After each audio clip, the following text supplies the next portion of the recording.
dominating your fantasy league? Prove it.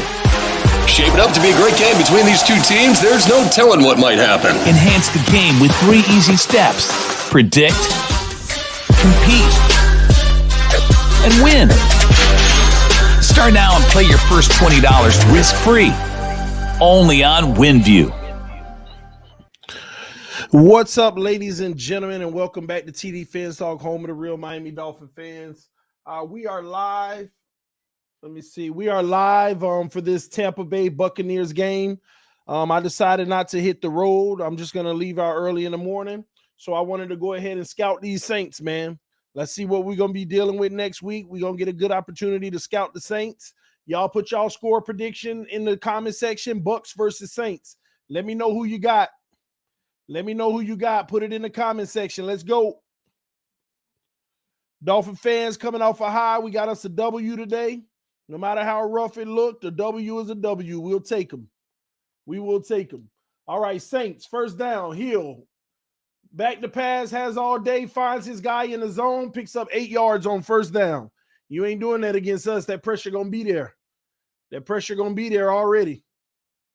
Hit that like button on your way in. We going to do this game and talk about other stuff as well. Y'all already know what time it is.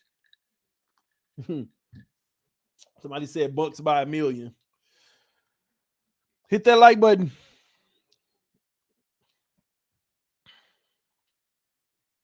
All right, Hill's going to hand it off.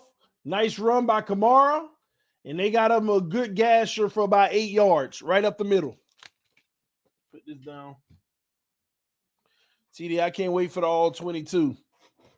Bro, I may not even do the all 22 this week. I might just take our W and end it at that.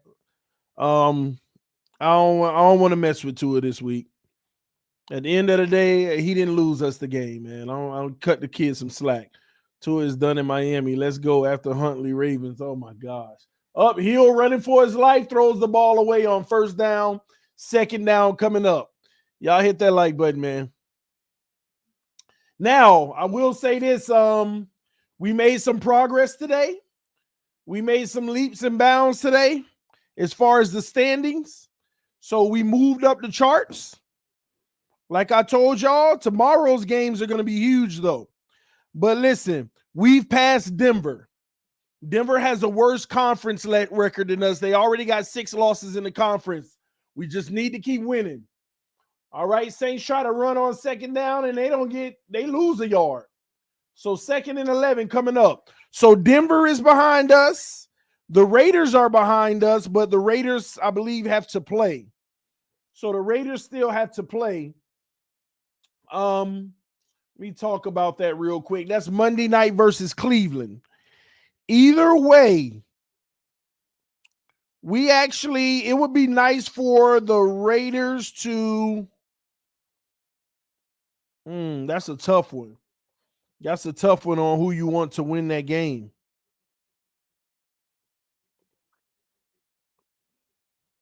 It's almost like you want Cleveland, you want the Raiders to win technically, to jumble it up some more. Yeah, we would want the Raiders to win that game. And I may do that Raiders Cleveland game. I don't know if I'm going to do the Minnesota Chicago after that because, man, that's like a drag to me. See, the rest of those games on Tuesday and stuff, I ain't really that interested, but I might just keep doing football. We got games all week just about. Ooh, this is how I love it. Why can't the regular NFL be Monday games, Tuesday games, Thursday, Saturday, and Sunday, but Saturday only starts when college is over. All right, Hill back to pass on 3rd and 11, maneuvering against the pressure. He throws it away, and that is incomplete. They're going to have to punt the ball. The Bucs play stifling defense. So this is what I really want to get a look at. The Saints defense versus the Bucs. The Saints defense versus the Bucs.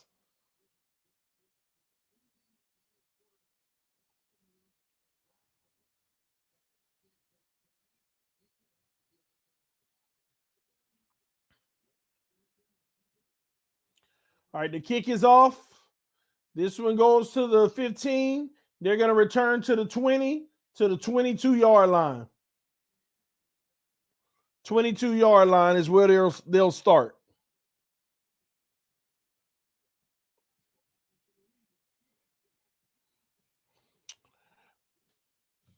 All right, but real talk, y'all, I'm telling y'all, so we just passed Denver. If we win out, they can't do anything to get ahead of us. Pittsburgh, that game aggravated the heck out of me because Tennessee should have won. That's just terrible of them. They would have been under us, but they're not now because of that.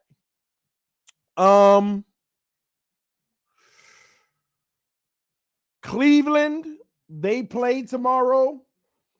But I'm going to say this. I want the Raiders to beat Cleveland. That would be the best scenario because it'll just make it more jumbled. But if Cleveland wins, they go up one, and we don't want that. We don't want that. And we'll win the conference record over Cleveland if they lose. That's a catch-22. We actually want the Raiders to win that because they would beat us in a tiebreaker. So we want Cleveland to win and go up to the 8. And it's fine because they'll lose another game. They got Baltimore, all these teams. It's looking good for us. I'll just say that. Everybody plays each other. So it's looking really good for us. Really strong. Next week is the week. Next week is the week. That's the make or break week, ladies and gentlemen. Next week is the make or break week. Next week is the make or break week. Let me show y'all what I'm talking about.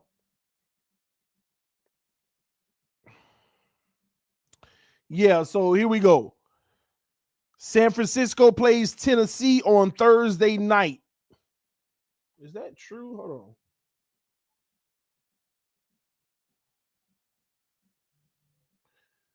Yeah, they're not showing it on here, but Tennessee and San Francisco played some great football today.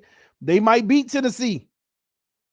If Tennessee wins, whatever. Now we're rooting for San Francisco to beat Tennessee. Forget them draft picks. It'll be in the same range anyway. That'll be a good look if they could beat Tennessee. Because we get to play Tennessee and we'll own the tiebreaker if Tennessee drops another one even after that. What else? The Arizona play the Colts. That could be the game that knocked the Colts back as a revenge. Green Bay pay the Browns. The Browns going to fall probably to Green Bay. All right, Brady. Tight man coverage intercepted. See what I'm talking about? This is what y'all going to look at next week. This is what the Saints to do. Man-to-man, bump and run. They send pressure. First play of the game, picked off. Saints struggles have primarily been on offense. Look at this, man-to-man across the board. This is what we're going to be looking at next week. Y'all remember I told you.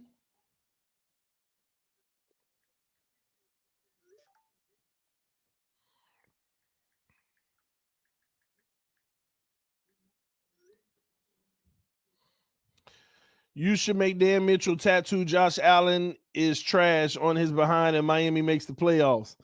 See, even if we made the playoffs, I would take it easy on Dan. Oh, wait, did he drop the pick? It was incomplete? Oh, man. But this is what they do. Now they're in the zone. This play is a zone. So back to pass, Brady hits his guy in the zone, and they get 5 yards. Tua primetime Tagovailoa taking us home. Fins up. I hope so. Let's go. I'm behind that. Long as he do it.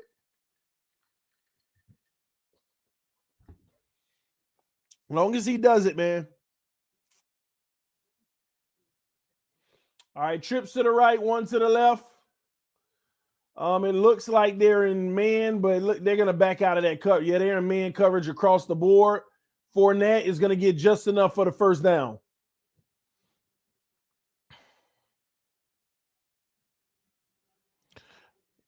No, Dan Mitchell is bad luck. Don't bet him anymore. Yeah, I agree. Y'all hit that like button for me. Let's get 100 likes, y'all. Help me out.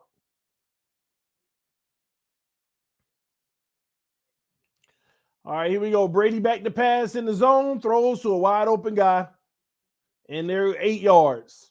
So this is interesting that the Saints are sticking with a zone concept here.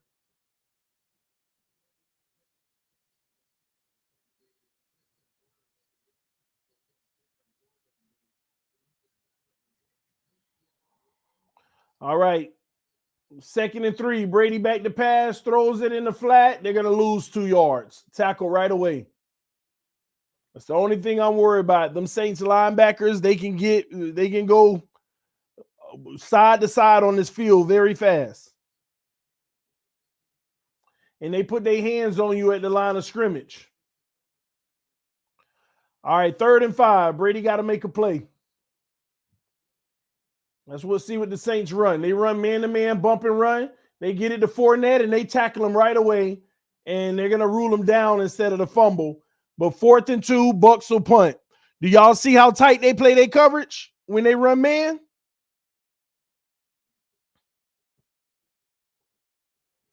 I've been telling y'all for weeks, that's the game I'm worried about, the Saints. That's the game I'm worried about. Everybody worried about Tennessee. I'm not. Our defense can really put some damage on Tennessee. But the Saints, our defense can put damage on the Saints, but their defense is hitting. Tennessee defense hitting too, but I like the Saints defense better because of the concept they run. Fair catch. Saints will start at the 18-yard line. And you're going to get the best of the Saints because they still in playoff contention. And don't let them win tonight. They really deep in playoff contention.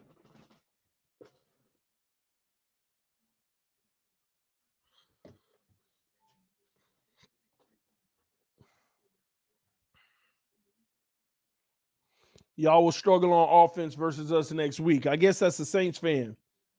I'm concerned about that. I know what y'all do on defense.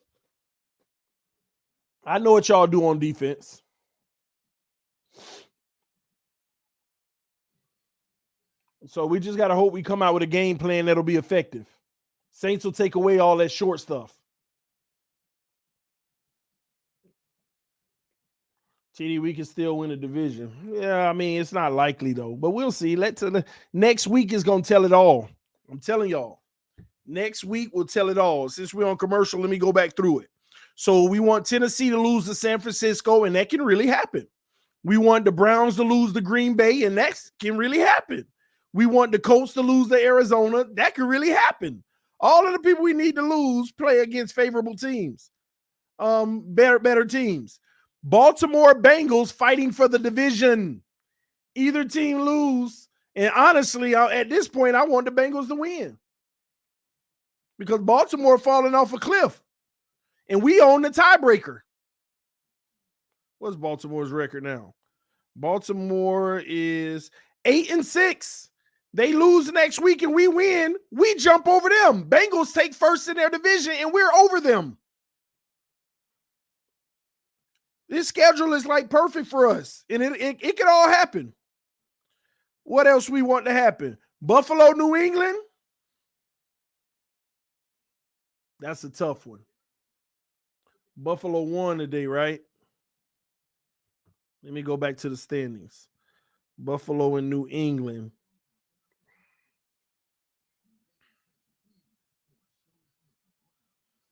We don't win the tiebreaker for Buffalo anyway.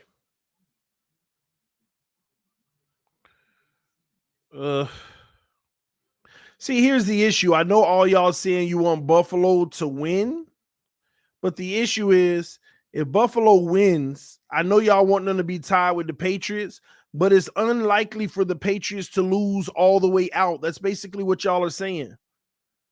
But then on top of it, Buffalo, it'll be hard for them to lose out after that too.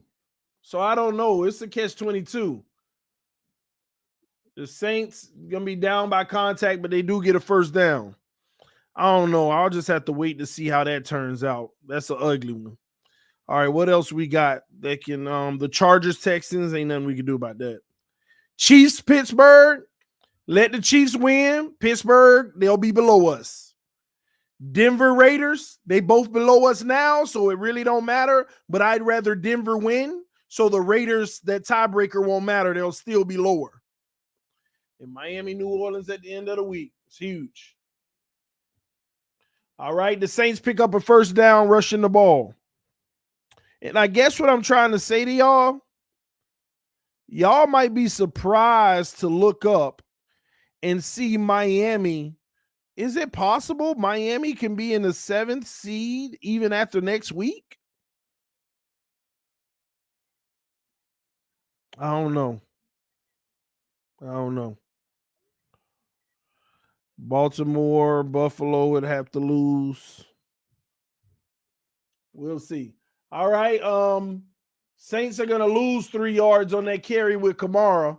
So they're going to have 2nd and 13 coming up. I think we can move as high as the 8th spot next week. The 8th seed. So I'm telling y'all, if it works out the way that I'm telling y'all now, we would be in the driver's seat if we win out. Tennessee is a winnable game now, in my opinion. The Saints and Patriots are the ones that worry me. 2 to the right, 2 to the left, 2nd and 13. Hill back to pass, throws a quick one to Kamara in the zone, and he's going to pick up the quick chunk of about 6-7 yards, maybe. They give him 7. 3rd and 6 coming up.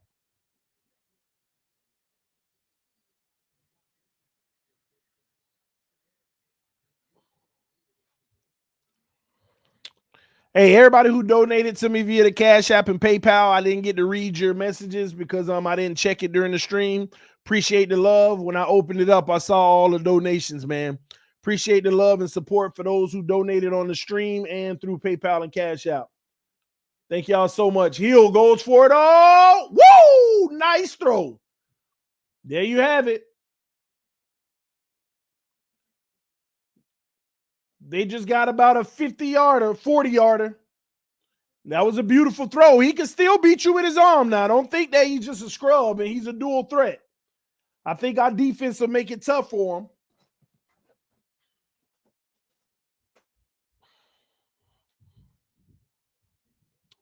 Do you think it's going to be a rushing battle that decides the game versus us and the Saints? Not at all. Ladies and gentlemen, the Saints ain't letting you run the ball over them like crazy. Let's see how the let's see how the Bucks do tonight running the ball. All right, Kamara squeezes through and gets 4 yards on the carry. 5 they give him. 2nd and 5 coming up. Let's see how the Bucks do running the ball. That's why I told y'all, slow down with that Duke Johnson stuff. He did good today, and I saw where he made a difference. But slow down. Number 1, we played the Jets. Number 2, they were trying to take away all Tua's short stuff. When we hiked the ball, I saw them linebackers bailing to the flats for them tight ends and stuff. And we had room to run the ball when they did that. They lose 2 yards Ingram on that rush. So 3rd and 7 coming up. Let's see if we run the ball versus the Saints. I hope we can, because if we can't run the ball, it's going to be a sad day for us, because they're going to take away all that short stuff.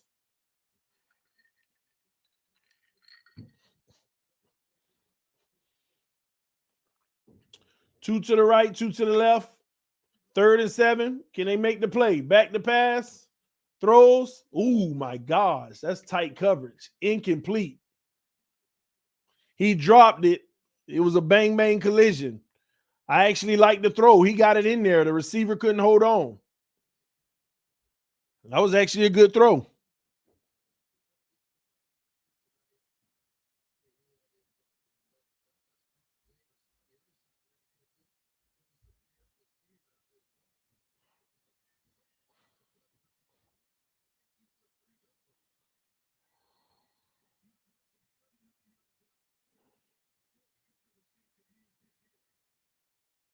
And the kick is good. Saints draw first blood, 3-0. Main man TD, what it do, fam? I'm good, man. TD, we are stuck with Tua. Hey, man, don't look at that as a bad thing. And we're not stuck with nobody. We'll see how the offseason goes. But if we do move forward with Tua, I just hope that they accelerate that process of his development because they holding him back right now, keeping this formatted offense.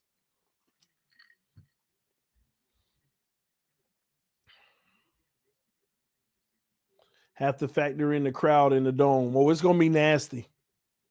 Yeah, people don't understand. It's going to be nasty. That dome going to be rocking. And it's on Monday Night Football too. That dome going to be rocking.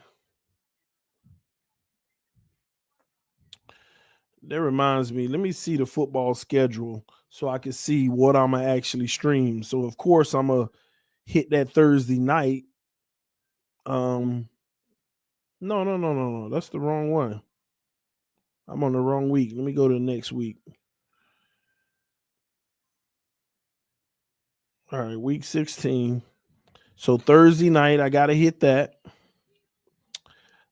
Saturday. Oh, we got Saturday games again. Saturday is Christmas. Why they got games on Christmas? I ain't doing none of them games. But I will be happy if Cleveland and the Colts win. I may do a little impromptu. Hey, y'all, Merry Christmas. We got what we wanted. I ain't doing nothing because my whole family coming in. Sunday. What games am I going to do? Let me see. We got Patriots, Buffalo. We got Bengals, Baltimore.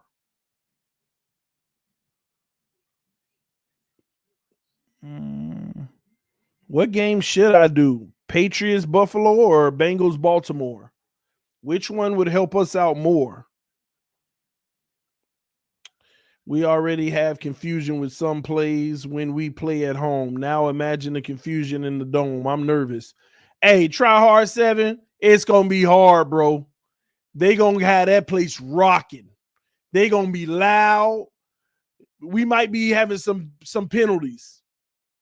False starts and stuff like that, man. It's going to be tough, but we still got to show up and play good football, man. No excuse. We got to win these games. So y'all want me to do Patriots, Buffalo. All right, and then we'll just give game breaks on the other games. So that's the plan. We hope that we can get the Patriots, Buffalo game. Am I going to do any 4:00 games? Kansas City, Pittsburgh is a good one. Denver Raiders is a good one. I don't know. We'll see. We'll see. I'll see. All right, here we go. So the Bucs. Have y'all noticed the Bucs haven't ran the ball yet? Do y'all think it's coincidence that Tom Brady, out of all people, hasn't even handed the ball off yet? The man got 6 passes and ain't hand the ball off one time. Y'all notice that?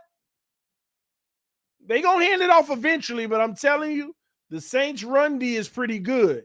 The Bucs still got to try it. You never know. You might find a crease and get them.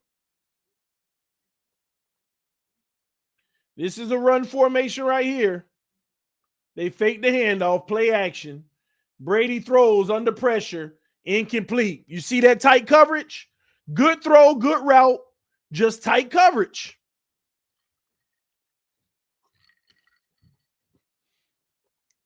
Tight coverage.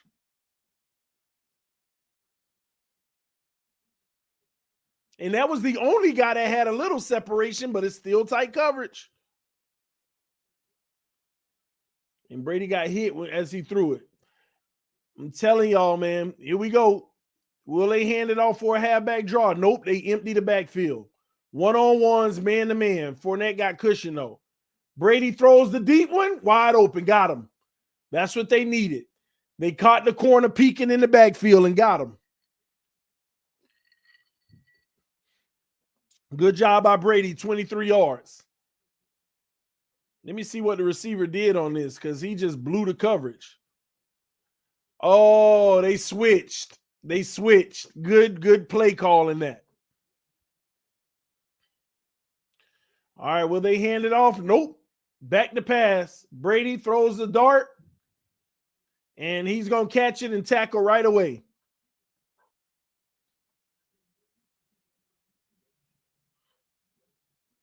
They done threw the ball 9 times, ain't run it yet. They'll run it eventually. You know what the Bucks gonna do? They gonna throw, and then when they start wearing down the D-line trying to come after him, they may get some creases to run. Brady got all his time, incomplete though. Tight coverage in that secondary, man. I hate to keep on saying it, y'all, but the reason why I'm keep on putting emphasis on what we're seeing right now, because I'm worried about how we gonna break through this. I'm worried about how are we going to break through this. 3rd and 5 coming up.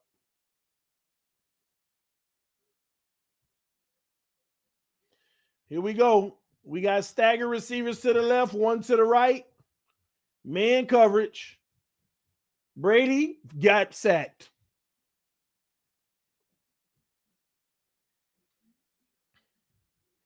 I just keep thinking about Austin Jackson,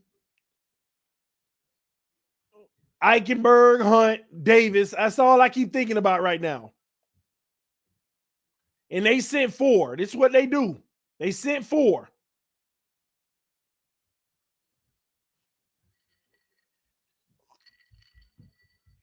And mind you, they on the road, y'all.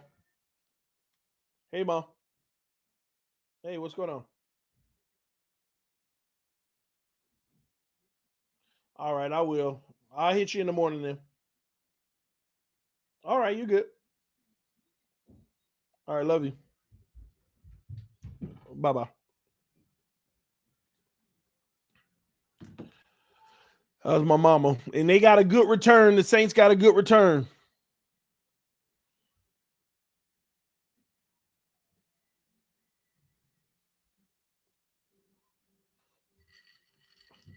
And y'all know, man, the Bucks want to run the ball.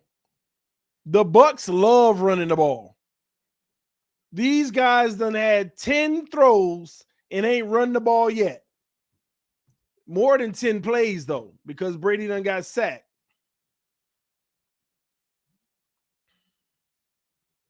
We got to be aggressive in this game, in that game versus the Saints. It's a game you got to open the playbook. You can't do that dink and dunk stuff. They're going to be picking them off. If we do that dink and dunk crap, they're going to be picking them off. I'm telling you. We got to go conventional. If he gets sacked, he gets sacked. We got to play that game. We got to play a conventional offense. You can't run that RPO stuff. They good in the first 10 yards. That's their bread and butter in the first 10 yards. If we can't move the chains, our defense going to be sucking on that oxygen all night long. They need to come prepared or it's getting ugly. I just hope our offense don't give up points in that game. Y'all think Waddle going to make all the difference? Of course, he going to make some plays in it, but he ain't getting no yak. That's the thing about them. Waddle ain't getting no yak. Waddle can break free for 5 yards. He going to get tackled at maybe 6. But our offense is relocated off of throwing the ball to a tight end and he run up the field for 12 yards. Throwing the ball for a slant that gets another 7. That's what our offense is built on. Yards after catch makes our offense.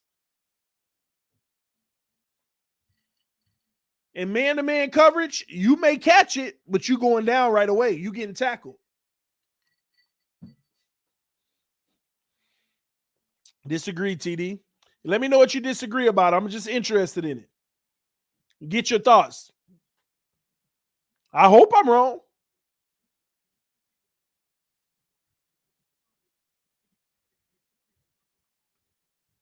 I hope I'm wrong.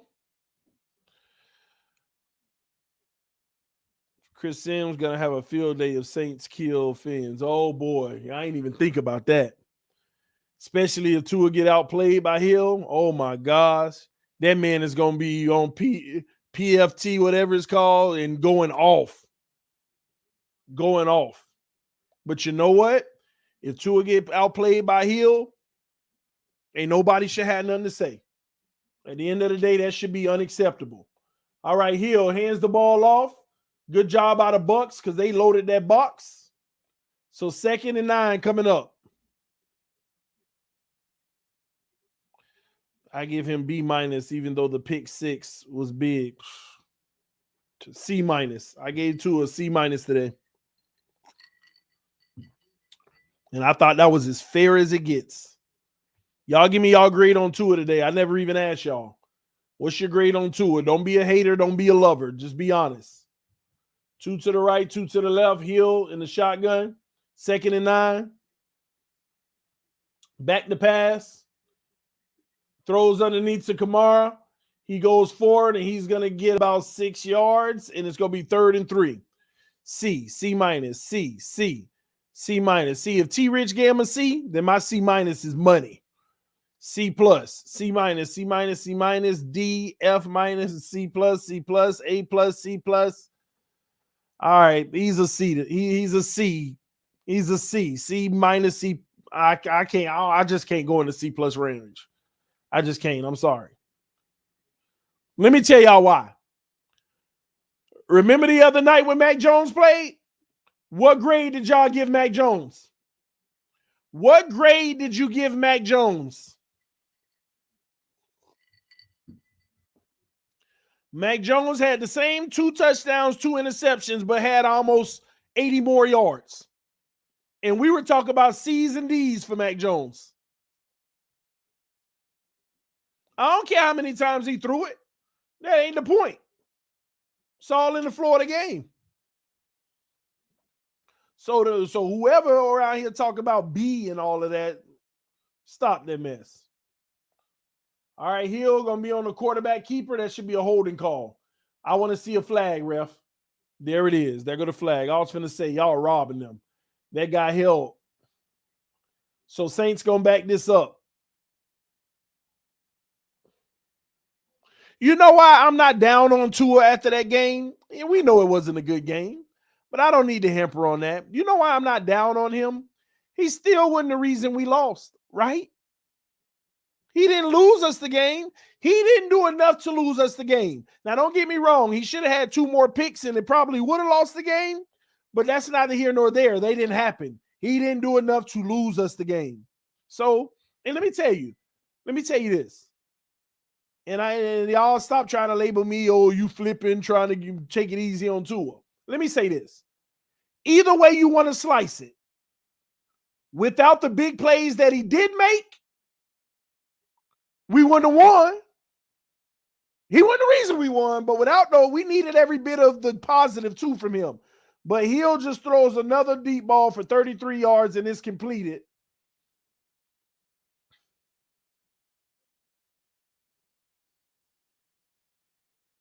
That's a good job by Galladay, not Hill. I don't give Hill no credit on that throw. That's the receiver being heads up, coming back to the ball. That was trash. I guess he still put it where nobody could get it. Let me shut up, because if I said that about Tua, they'd be mad, saying that I'm picking on them. But I'm sorry, I don't give Hill no credit for that. But, hey, it worked. First down. They in the red zone. All right, trips to the right, 1, 2 to the left. Hill back to pass, throws across the middle. Oh! Incomplete. Kamara dropped it.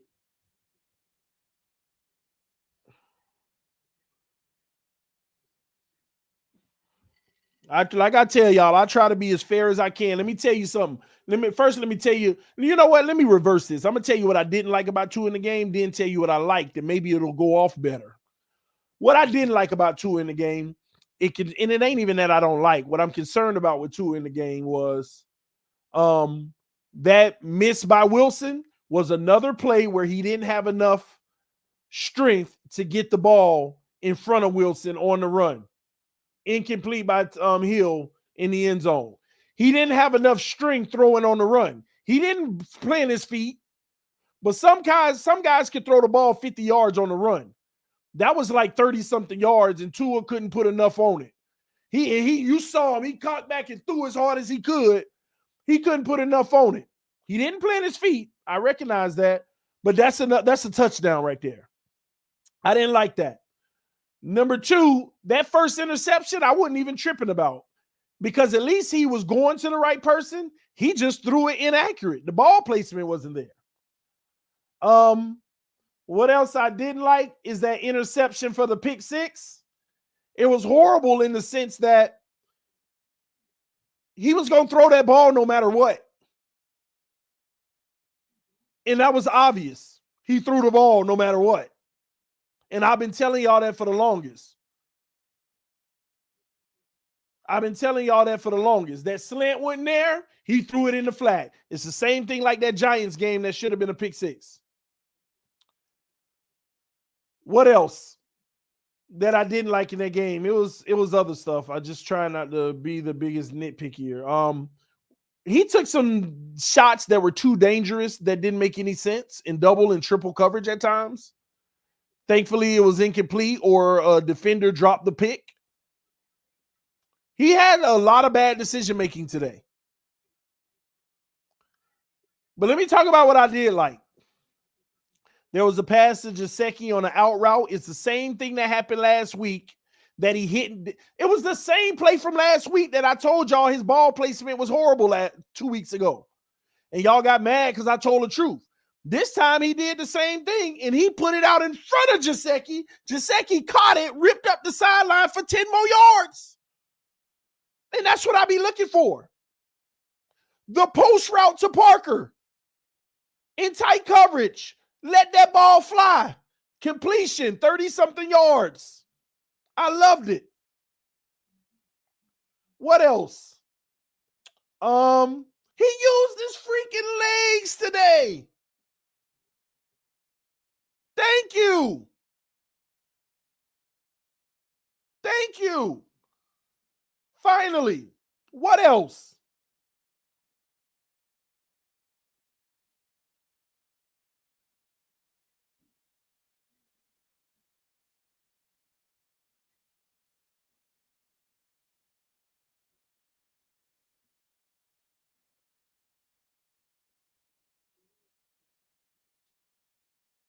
Hey, what else? The Isaiah Ford one, it was a nice pass. I just don't put that Ford actually did a lot on that catch. Y'all need to give Isaiah Ford some credit on that. I mean, I ain't trying to take it away from Tua. Trust me, I am not trying to be intentional right now, but I think Ford made an amazing play. Somebody said handing off to Duke Johnson. Nah, it was something else I remember. I guess I'll stop right there. Let me say this. The reason why I love those plays, because those plays embody some of the things that I'm concerned about with his long term. Now, that ball placement to Gesicki was beautiful, but again, ball placement is still an issue because he has so many with bad ball placement. It's just that I saw him make a play or two with good ball placement. So that's still an issue, but I saw him make some plays. We got 4th and 2. Are they going for it? Yeah, they going for it. Hill in the shotgun.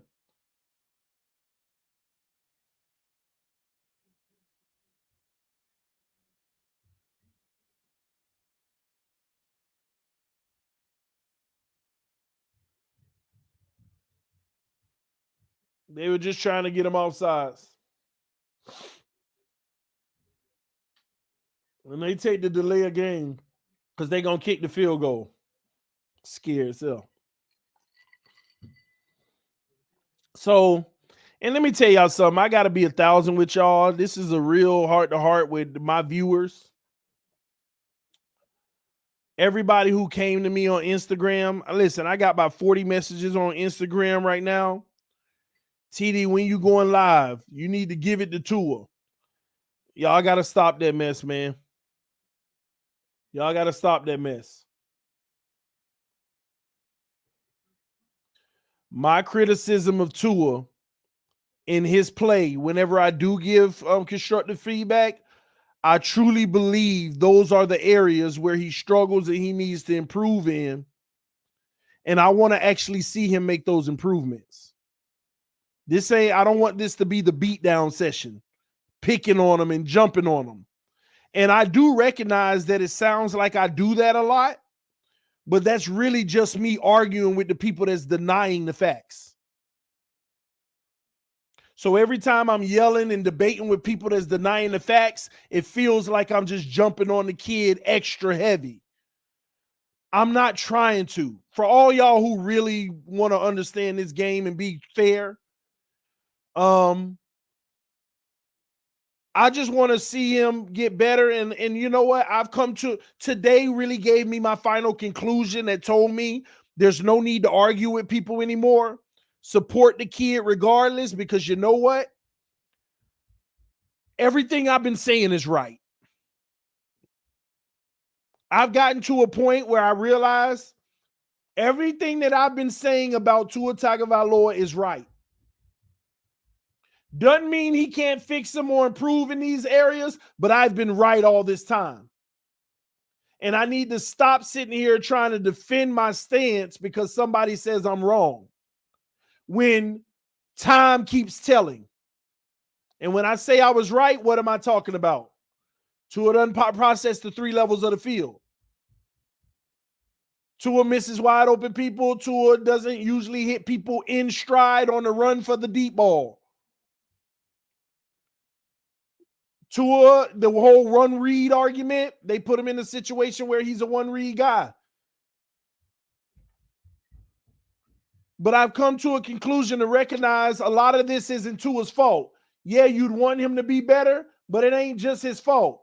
As the Bucs finally run the ball and get 3 yards on the carry. It's this team fault for not caring about his development and wanting to win more than that. But that also concludes why I was right all this time and say they've already got their evaluation. They've already made their decision. They're going to trade for Watson, and they're just trying to win right now and put him in a situation to make him look the best he can for trade purposes. I've come to that conclusion. I'm not arguing it anymore. Brady throws in the zone and gets the first down. It's a fact now. That's all they're doing. And I'm not going to go back and forth with people. He might play the Saints and they play zone and he get 90% completion and everybody's going to say, oh, he's our future now. They've already made their decision, ladies and gentlemen. And you don't have to accept that. As soon as they stop caring about his development and putting him in a progression-based offense and a pro style, they basically gave up on him. They actually said, let's just do what he knows how to do well. And then we ain't got to worry about his growth. Just do the only things that he do well. That's it. Nothing else. And that's what they're doing. And now teams are starting to take that away. In these games, he's still doing a little something, but it ain't looking like it was with the high completion percentage anymore. But again, that's not necessarily his fault. He would be further along in his growth process had we allowed him to have multiple games like the one he's having that he had today. Tua should have had 5 games this year like the one he had today. That would have been him growing, because you need to put him in the situations that he struggles in to begin with. Now, did y'all just see that play where Brady threw it in the flat? The linebacker pushed the blocker into the runner. They aggressive. I'm telling you, the Saints are going to be the ones. And I hope if Tua could be miraculous and break through them, that's a good look for him. And I ain't trying to say this to be funny, but the only reason I was mad about Tua picks today, because I feel like he started to trip on his trade value. He threw that first pick, and he was at all them 3 and outs and was looking like trash, and then he started looking better. They switched to his own, mind you, but he was looking better. And I was like, all right, yeah, if you could just keep looking better and win this game, you bring that trade value up. He shot it with the pick 6. Even though we won, we lost a little in the trade value today. We went from 2 firsts to a first. That's all I be gauging with Tua games now. How much is he worth? How much is he worth? Brady back to pass on 3rd and 9, throws, he completes it, but that tight coverage, they tackle him right away. They're going to have to punt the ball, and the receiver is hurt because they hit him low.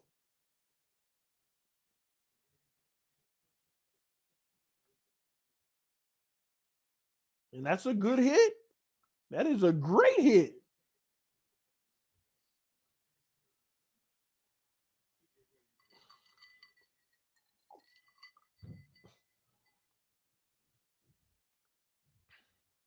So we got 4th and 4. I'm confident Tampa will punt the ball.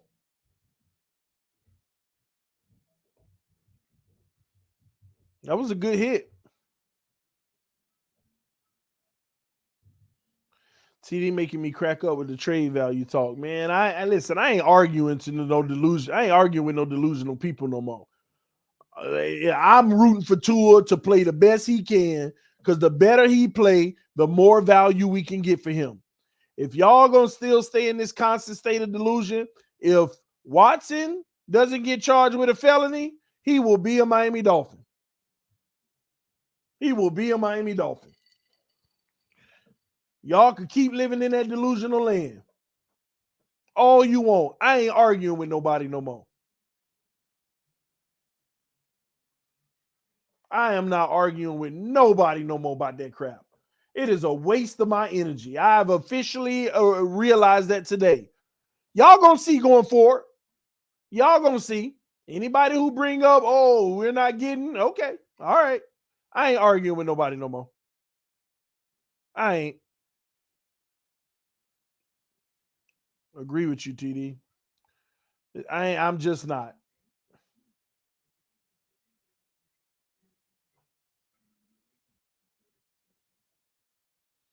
I'm gonna tell y'all now, you know the type of plays that make the real reason of why they gonna move forward? That Albert Wilson play. We get 1 to 2 of those every single week. And we either underthrow it or we don't throw it at all. That Albert Wilson play, we get 1 to 2 of those every single week. And mind you, with the clean pocket.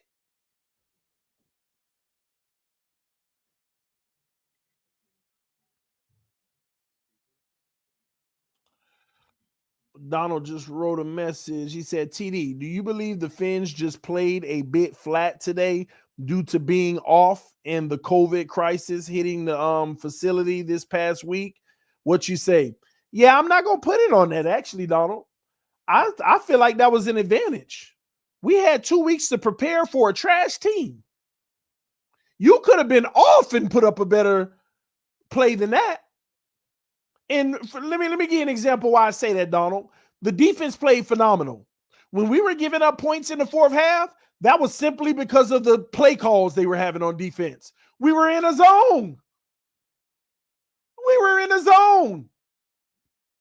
So that had nothing to do with being flat. We were just playing zone. As soon as Flores finally had enough of that crap, we went to what we know worked, and we dominated for the entire rest of the game. We dominated for the entire rest of the game. As soon as we went to what we know we should have been doing in the first place. Why were we running that trash zone in the beginning? So that wipes that out for the defense. For the offense, I can't say that we were flat, Donald, because everything we always do was there. They just took it away. We were running the same stuff and executing. They just gave us a different look that we aren't used to. You know how many times I've seen Tua hike the ball, look at that tight end for 2 yards, go like that and bring it back, and then throw a pick? Go look at the plays. They took away that first read early in the game.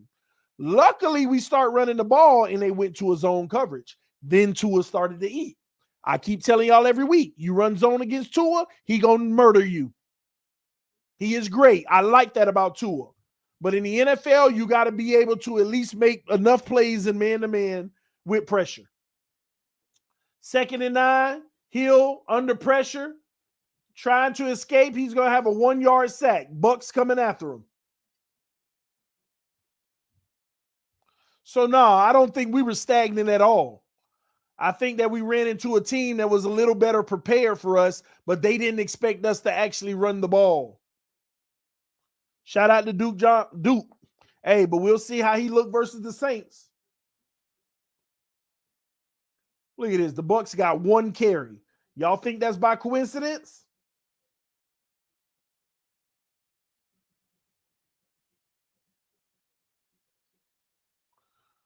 Incomplete on a screen pass. The Bucks. And the crazy thing is, these are 2 teams that get up and at it the same way.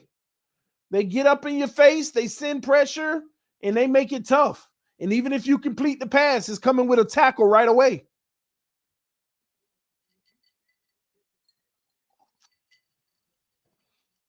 T-Rich said the forward throw was against man-to-man on third down. Never mind, y'all don't care. I do care. Good play. Good play. But I always tell y'all this. We always point out the 1 out of every 10. And I'll be fair, 1 out of every 5. Nobody say he can't complete a pass at all in man-to-man. Look what he did 2 weeks ago with Gesicki. Man-to-man, end of the game, third down, 5 wide, perfect pass to Gesicki. It's not that he can't do it. He just doesn't do it on a consistent basis to where you need him to. Most quarterbacks struggle in it. If man-to-man tight coverage, out of 10 attempts, great quarterbacks will hit about 6 out of 10. Good quarterbacks will hit about 4 out of 10. And trash quarterbacks will hit about 2 out of 10. And I'm putting Tua in the man-to-man coverage. He's like a 3 out of 10 guy, bro. So it ain't trash and it ain't good. It's between that in man-to-man coverage. That's how it is. Now, I want to see what they do when the running backs come back next week, because they need to make sure Duke continues to get a shake. Dang, when you really think about it, they're going to have to push somebody down. You got Gaskins, Duke, what's the other guy name? Hakeem Lindsey. What's going to happen with Ahmed? I got to see how that works out. TD, how about some praise to the O-line? Only 1 sack and over 183 yards rushing. I recognize it's the Plains, but the O-line stepped up against a divisional opponent. I give them credit. I give them a lot of credit in this game, and they played a really good game, Donald. But just like the run game, I'm going to slow down until we play the Saints. Let me tell you why our O-line did well today. Every game that we've watched Tua play, and I've showed y'all on film, right? We've had 8 in the box. In that 8 in the box, we ain't talking about 4 at the line and 4 in the second level about 5 yards off. No, we talk about 4 on the line and 4 at the second level 3 yards off. Like they load the box. They get up in there too against us normally. And the defensive line is usually confused. I don't know who's coming, who ain't coming. They just like, oh, well, hike the ball and let me see what I can do. That's what our defense is usually in. This is the one time you didn't see loaded boxes. You know why? They wanted to take away Tua's first read. So them linebackers had to jump out to them tight ends in the flat. Them linebackers had to jump back in the route of those slants. So the O-line had a better grasp on who they had. The O-line was actually able to get enough protection in time. But ain't it funny that when we do play well on the O-line and you get a good run game, it's our quarterback's worst game of the season? Some people would say Buffalo was still worse, but you can argue the worst game of the season. I want you to really fathom that. Your O-line played good. I'm not going to say great. I got to watch the all 22, but they played good. This was their best game. Against, and don't get me wrong, the Jets actually have a good defensive front. Y'all, I hope y'all know that. They have a good defensive front. That is the strong suit on their team. So we give them a running game. The receivers ain't out there dropping passes. It's just man coverage, and it's hard. And you get time, and it's the worst game. It's the worst game.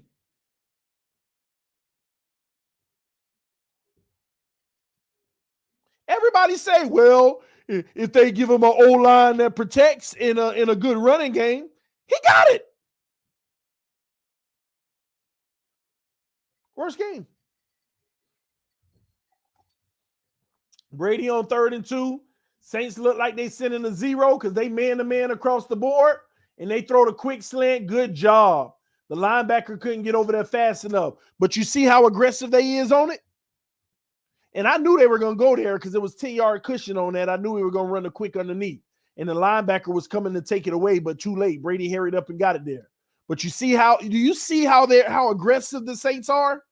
They gave up that 3rd and 2, but they were right there on it. Next week is real, man. And I would love to see Tua rise above this next week, because if he can, we just went right back up to the second round pick. The two ones, got that trade value up. Look at that, Brady, incomplete, tight coverage. Have you seen anything easy so far outside of that blown coverage on the outside where they swapped and Brady got the 20-yarder?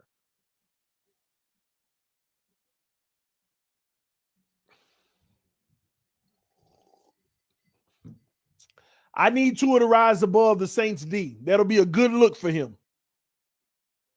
Because it won't be a good look if we get demolished because of his play coming off of today and it got worse. No, yeah, we don't want that. We don't want it to get worse.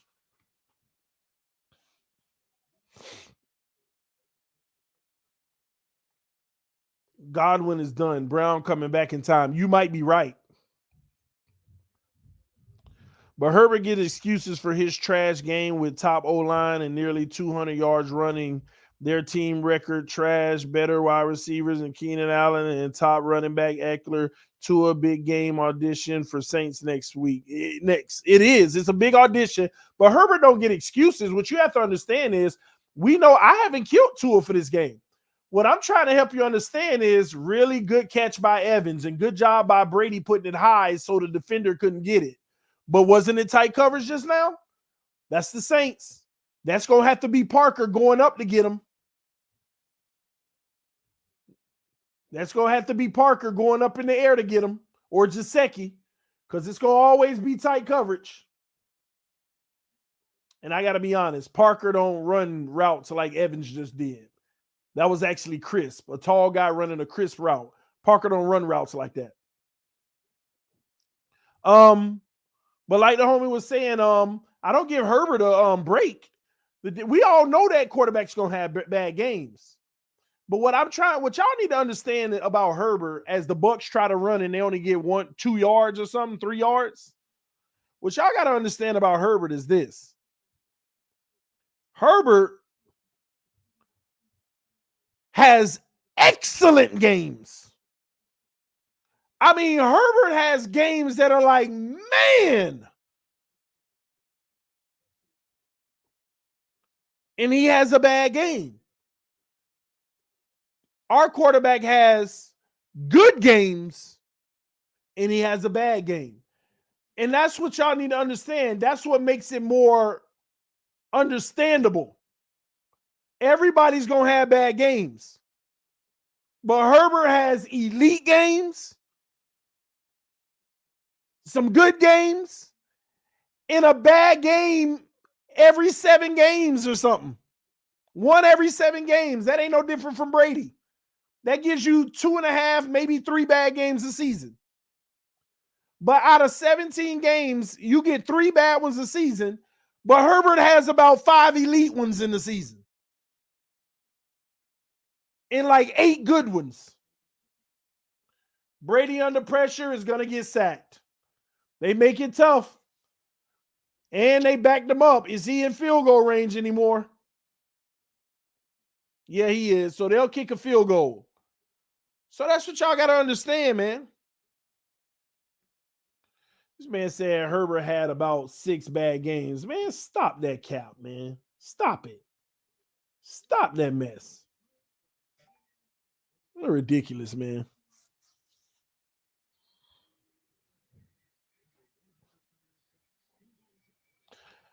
Herbert has a bunch of weapons. It don't matter, man. And what y'all got to understand with our quarterback is, and the Bucs missed the field goal, by the way. What you got to understand about our quarterback is, as long as he's leaving opportunities on the field, they don't care nothing about what you don't have. Our coaches and GM ain't going to never care about what you don't have if you ain't taking advantage of what you do have. As long as you leaving plays on the field, they don't care nothing about the weapons. See, when Albert Wilson can get open like that, and it should have been a touchdown up the sideline, they don't want to hear nothing about we need a better receiver to replace Albert Wilson. Don't get me wrong, they can upgrade, but when you got that guy, Albert Wilson, like that, Now, if you put it in stride and he dropped it, now you're making your case. But you ain't making no case if you throwing it short to a guy. And this is what I kept telling everybody. I kept saying all them deep balls be short and the guy got to come back to it. No, he just put the placement on his back shoulder where he could slow down and get it. Is that what he was doing today?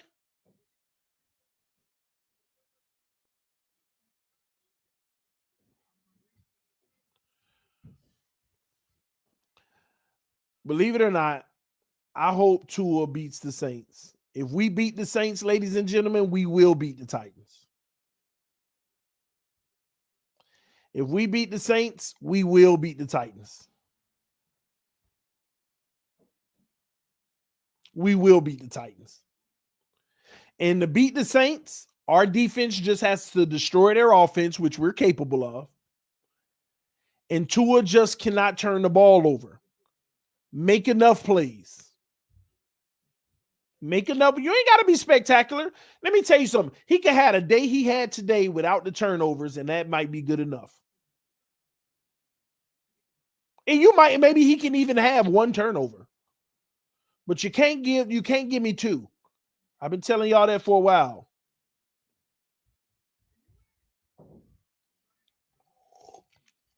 Tua bought the Fins back. I hate when people say that Tua brings us back in the game. In order for you to be brought back in the game, the defense has to make stop after stop after stop after stop after stop. So who really brought us back? That's what y'all got to understand. In order to bring us back, the defense has to make stop after stop after stop. So how did he bring us back? The team played better football as a whole in the second half. Defense shut them down. I mean, let me help y'all out real quick. Let me help y'all out. This is the Jets in the second half. First drive, punted the ball. Second drive, punted the ball. Third drive, fumbled. Fourth drive, punted the ball. Fifth, well, actually, Tua threw an interception. That was a pick six, so we got it right back. The next drive, they punted the ball. And the next drive, turnover on downs.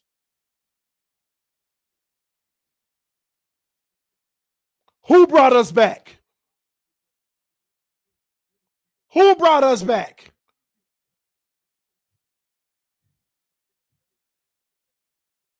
Who brought us back? Let me say that one more time. Second half, Jets, punt. Next drive, punt. Next drive, fumble. Next drive, punt. Next drive, punt. Next drive, turnover on downs. Stop the cap, man. Stop the cap. We didn't give them any points, and our offense gave them points. Let's get that straight. Our offense is the one that gave them points. Our offense gave them points, and the defense shut them out. Do you know that? That's 7-0 right there. So stop. Stop the cap. And if anything, even on offense, the running backs did all the heavy lifting in the second half.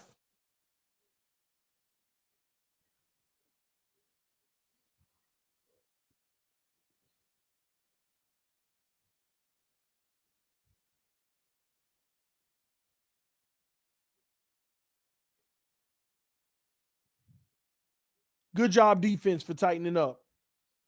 All right, 3rd and 5. Let's see what the Saints can do versus these Bucs. They're in a zone coverage, so they should get something. Incomplete. That's a bad throw behind Kamara. And that's unfortunate for the Saints because they finally got in the Bucs territory. So the Bucs get the stop they needed, and they'll get the ball back. Duke Johnson did most of the heavy lifting. And don't forget that 30-yard run from Gaskins in the second half that led to a score as well.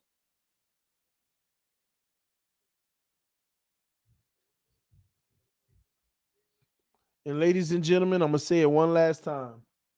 It was the freaking Jets. It was the freaking Jets. That's what aggravates me. It was the freaking Jets. Freaking bums. I'm even mad that they had a chance. Punch that like button. We got our 100 likes. Let's get 150. I'm going to say this again. It was a win. Yeah, we all know that, YouTube's finest. It was a win. We all happy for it. We all happy for it.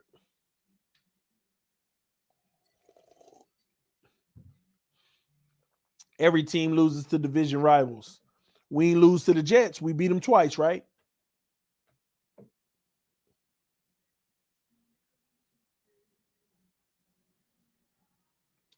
Tua gonna beat these Saints, y'all.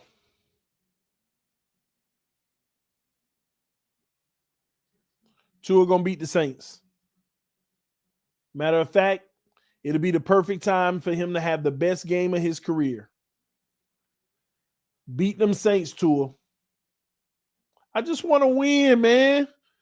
I don't want to see. I ain't gonna lie. I'm gonna be 1,000 with y'all. I'm nervous as heck about the Saints game because I feel like it could be the biggest debacle bad game ever for my quarterback. But it's a piece of me that's just hopeful that we see gloriousness. Like, oh my gosh, did y'all see what Tua did today? Ooh! Like, I pray for that to be the case because I know we gonna beat Tennessee. We gonna dig a hole in Tennessee. I need Tua to be that dude versus the Saints.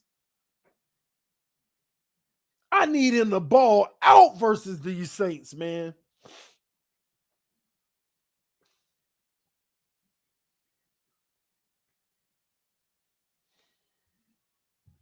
Just bounce back. Like, I want it so bad. I want him to play so well that the Buccaneers are right back to saying, oh, I told you he our future. They ain't going for nobody else. I want him to play that well. Because it's gonna tell me we gonna beat Tennessee, and then it come down to that Patriots game. Here we go. I just want to get in the playoffs, man. I don't care if we lose the first round. I don't care. I don't care if we lose 100-0. I just want to be the first team to start 1-7 and make the playoffs. Brady hands it off, and they run the ball. They finally get a good run for about 4.5 yards.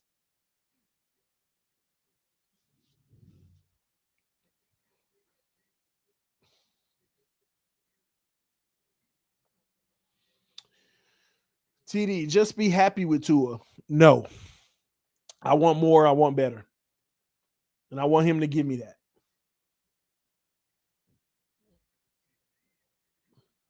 All right, Brady hands it off again. And the Saints said, no, sir. You can get that little 2 yards, but you ain't getting past that. Third down coming up. TD, how much Crown Royal you drink today? Well, I ain't drink no Crown. I'm actually on that bottle that from the black-owned distillery that I wanted to support. I got a bottle of what they had, and it's pretty good and smooth, so I've been on that. But what I've been doing is I pour a little bit of it, and I put some apple juice in it so I don't have much alcohol because I'm not a heavy drinker like that. So, like this cup, I'll put like maybe like that much little drink, and then I'll put a lot of apple juice in it. Brady throws, nice. Brady gets a crease with Gronk deep on the post route, and that's a first down.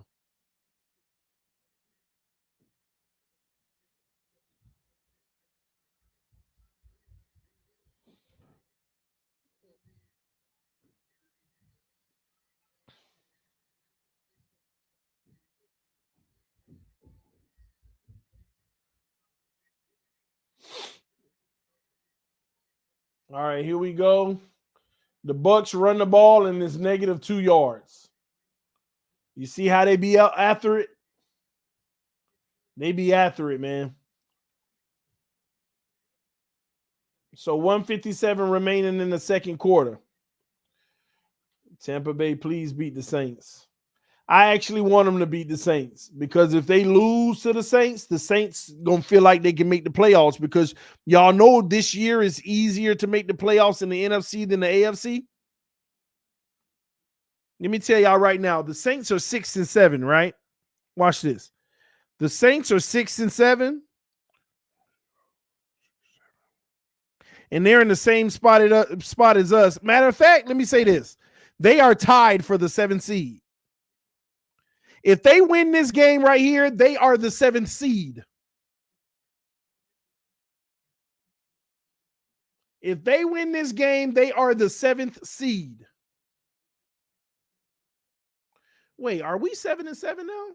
Oh, I just realized we're 500. I don't know why I ain't put that together. Ooh,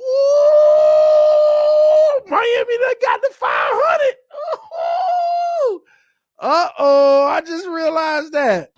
We've been sub 500 for so long. Ooh, hey, I ain't gonna lie, I gotta keep it 1,000. That 7-7 look good.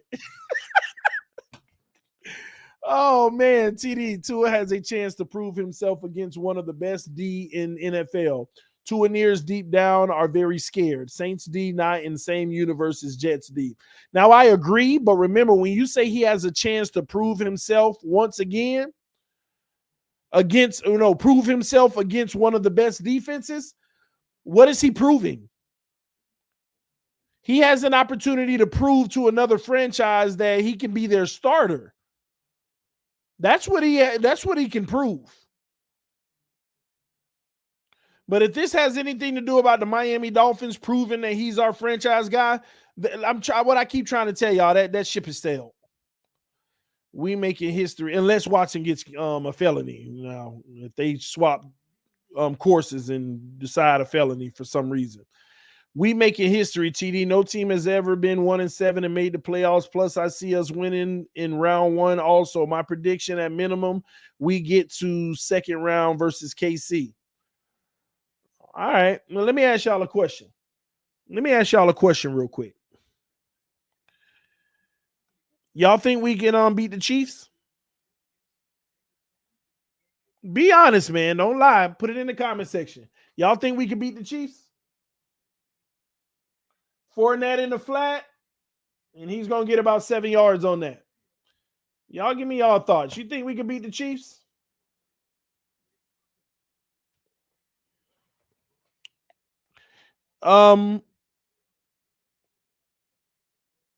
Y'all think we can beat Cincinnati?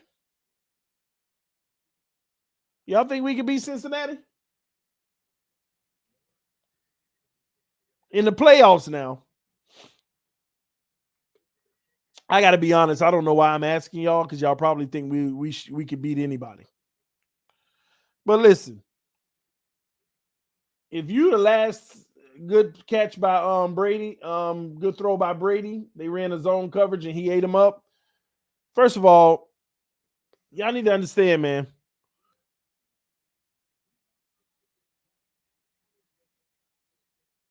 We could win a lot against a lot of teams, but we could also lose against a lot of teams. Same team we say that we could beat, we could also lose to them.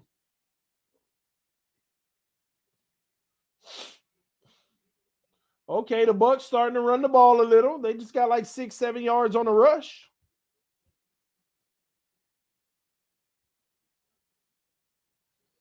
Just remember, in the first round, if we make it in the wild card in the 8th, 7th spot, we'd be playing the second best team in the AFC.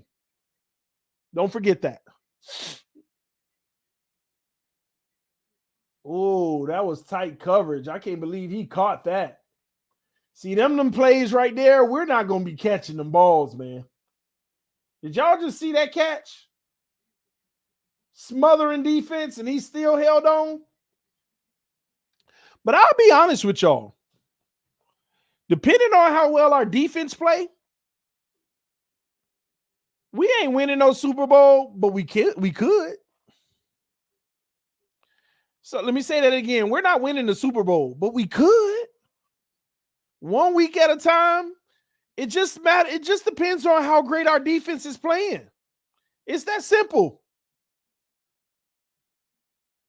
How good is our defense playing?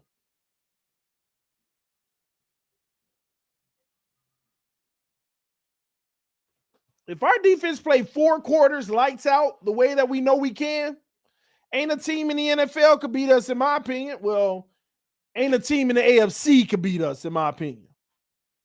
Now, I got to be 100 with y'all. It's like 3 teams in the NFC I think that can beat us. But ain't a team in the AFC that could beat us if our defense played 4 quarters of the football we know how to play.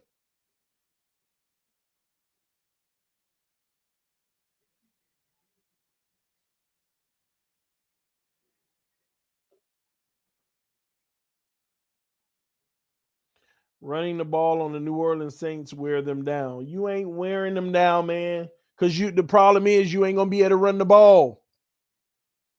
That's the problem with the Saints. You're not going to be able to run the ball. Do you know that just the little bit of running that the Bucs have done is only because they've been passing so much? 3rd and 4, and they finna send 5. You got one-on-one with Gronk.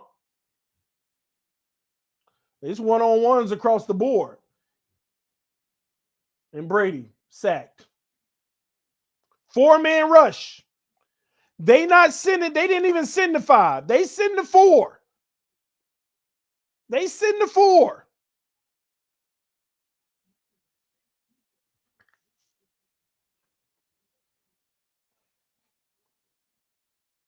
And y'all know how good the Bucs O-line is?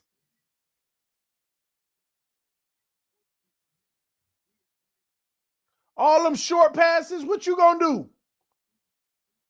All them short passes, what you gonna do? They covering every single one of them.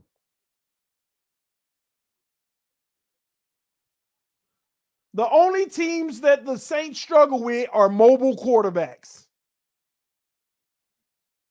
The only teams that the Saints struggle with are mobile quarterbacks.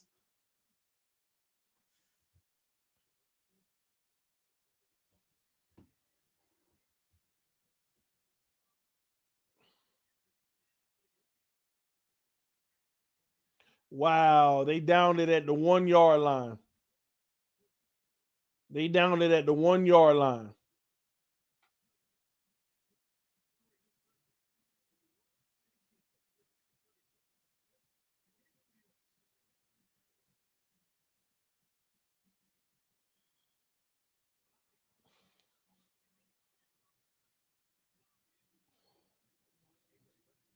Got to open up the playbook.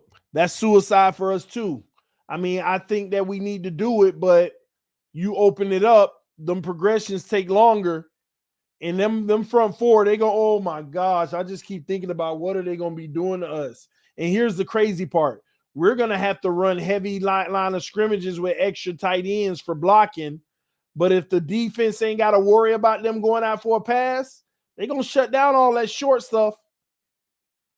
See, this is the team right here. They're going to put their hands on Waddle. They're going to put their hands on Waddle.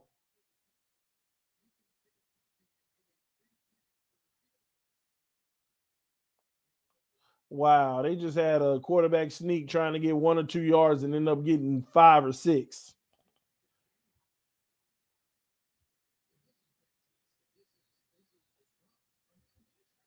They should be taking this to halftime at this point. Who got the ball first in this game? Was it Tampa?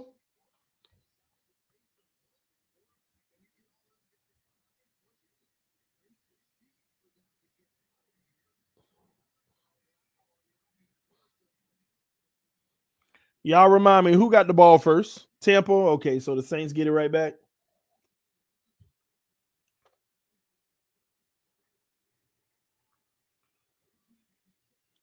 They hand it off again. They get the first down this time. So that should let the clock run out, and they will go ahead and go to halftime.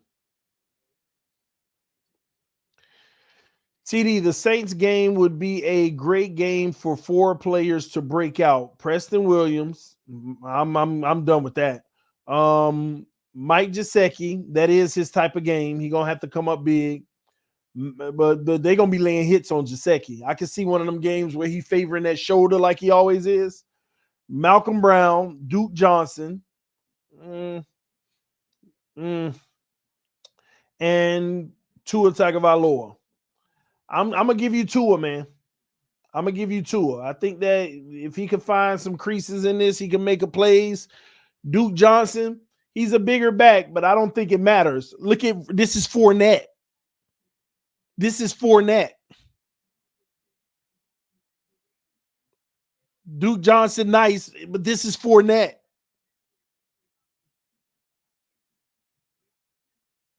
And I'm gonna be honest with y'all. I ain't trying to bring this up. I just hope that Tua don't get hurt in this game, because they are about to come at our O-line. And if they beat the Bucs tonight,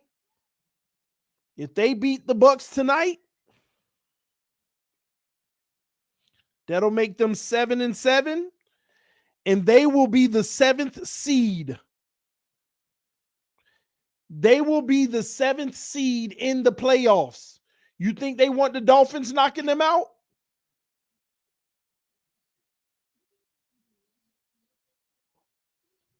They are going to leapfrog the Eagles, Minnesota, and Washington and become the 7th seed if they win tonight.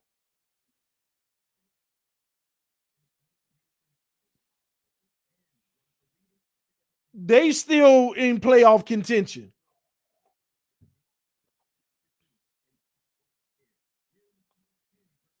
So we'll see, man. They coming for blood. Sean Payton gonna coach them up. And the only frustrating part is you don't have to game plan much for the Miami Dolphins offense.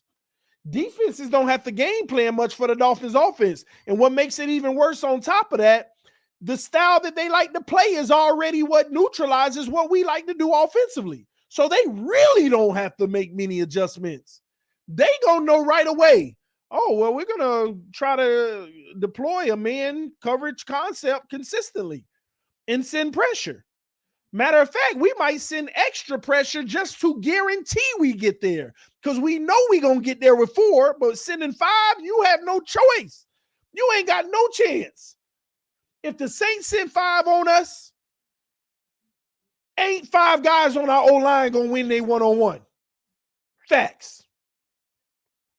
So what this game is going to come down to is Tua not turning it over, because they ain't going to be able to score much on us either. So we got to make sure Tua don't give them points. Smoking on a pack of Saints next week. Oh, Lord. Tua said that he never wants to attempt to truck someone ever again, but I want him to make plays with his legs. He sees it as a last resort. Now, I haven't heard his press conference yet. I usually do all that on Monday, let what I feel sink in first, and then get a feeling on how they feel. He never wants to trunk a guy again. I don't want him to get hurt, but I appreciate what he did. If it was a last resort and he felt like he had to take it at that moment, I thank him for that. That's another play that I noticed he made that I didn't mention earlier that I was very appreciative of. He took on that guy, ran him over. Now, I got to be honest, the commentator was right. That's kind of messed up for the defense. The defender is standing there, right?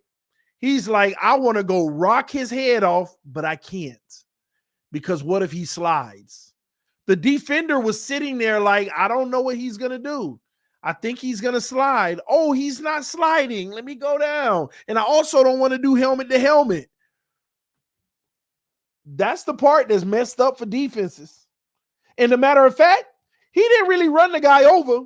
The guy just had to get run over. He couldn't be offensively trying to stop Tua, because if Tua slid, that would have been a personal foul. He didn't know which one it was going to be. He just stood there like, he not sliding. Let me go down. Otherwise, if this league was like it used to be and you could come at him and go after him, That guy would have been running towards 2 or 3 seconds earlier.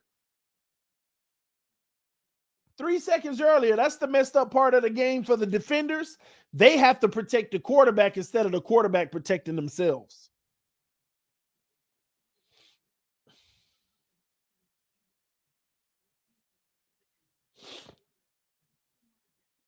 And the Ravens are 8-6. They one game away from being tied with us. That'll help. And that's 2 weeks in a row they go for it on the 2-point conversion when they could have just took the game to overtime. Brady did say that. He don't like that. He don't like that for that the game has changed like that, where it's the defense's responsibility to protect the offensive player when it should be the offensive player responsibility to protect themselves. And that was a perfect example of it on that play. That defender sat there like, I want to hit him, but I don't want to get the 15-yarder. Oh, he not sliding. Oh, got ran over. What could he do? That's kind of jacked up, honestly. It's basically you got to give him the yardage. All right, come get it. It's jacked up. That's the part of the league that if that happened to us, we'd be like, why you sat there and stayed still? You got to understand.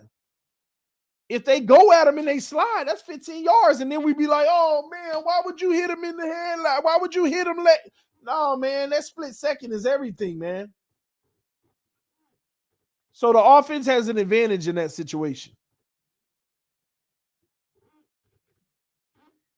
All right, look at the Dolphins down there in the hunt.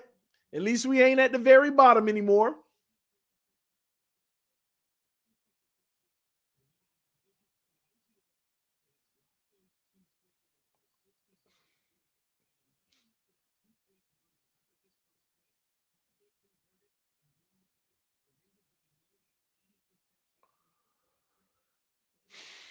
So right now, the Ravens are at a 50% chance of making the playoffs. They got a 50-50 shots. They got to play the Bengals, the Rams, and the Steelers. Woo!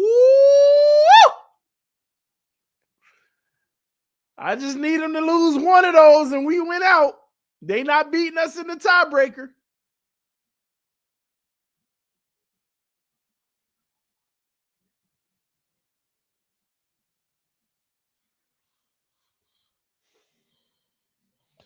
You don't think that being 7-7, our boys will come to play hard on Monday Night Football? Of course. I already told you our defense should produce lights out play. But again, it's not about us playing hard on offense. We just run an offense that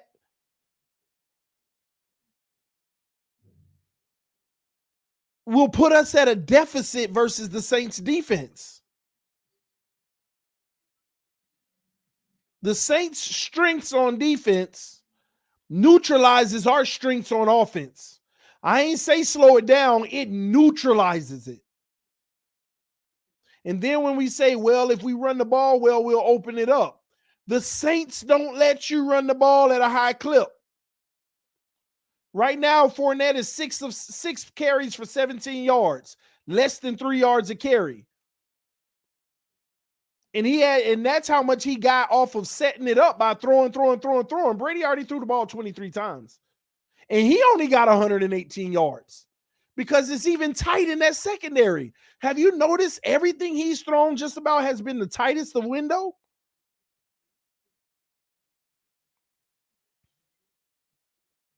And we're talking about an elite quarterback with elite receivers. Every receiver that's starting on that team is elite. Just about. Every receiver they got is on Waddle's level or better. Am I wrong?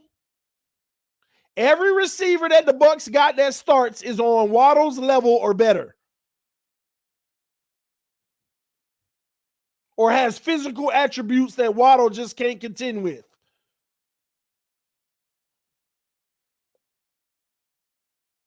And with that being said, Brady is 16 of 23, but 118 yards.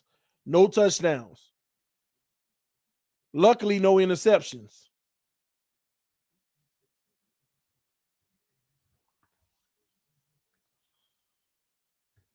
Hey, TD, don't forget, last time we were on primetime, we stepped up and killed Baltimore. It's going to happen again versus Hill. But remember, Baltimore's secondary was done.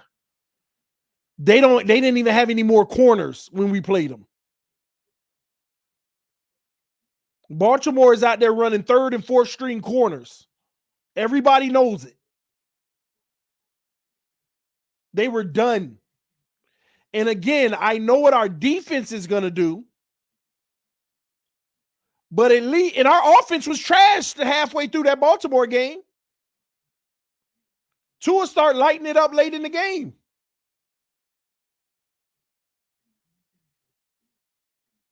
If I'm not mistaken, did Brissett play that game and then Tua came in or something like that? And he started taking advantage of that secondary. But once again, we are talking about the New Orleans Saints. This is a total difference.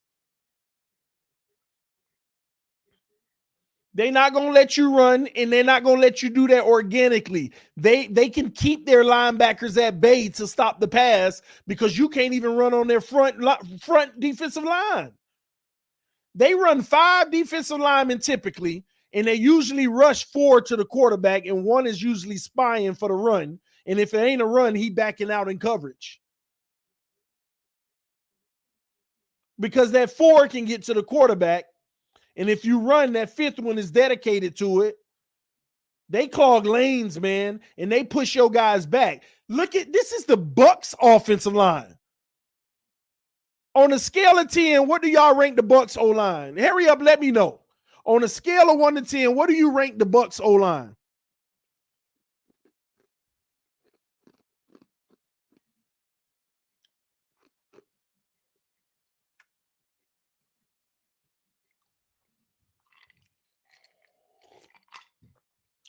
The Bucs O-line is about an 8.5, y'all. Some of y'all saying 9s and 10s. It may be, but I give them an 8.5. The Bucs O-line is an 8.5. Now, what's our O-line? What's our O-line? Rank it. What's our O-line? And don't be funny putting no negatives.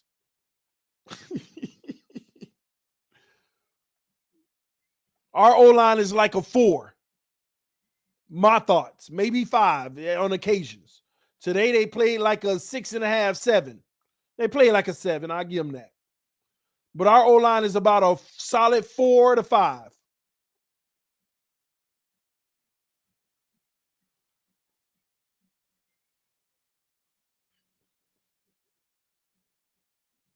So I'm trying to tell y'all. And y'all go ahead and get it out now. You're going to get mad. Oh, the O-line trash, man. We lost because of the O-line. Man, listen. You see what Brady going through. Man, I done seen games Brady ain't get sacked one time. I done seen games Brady ain't get sacked a single time.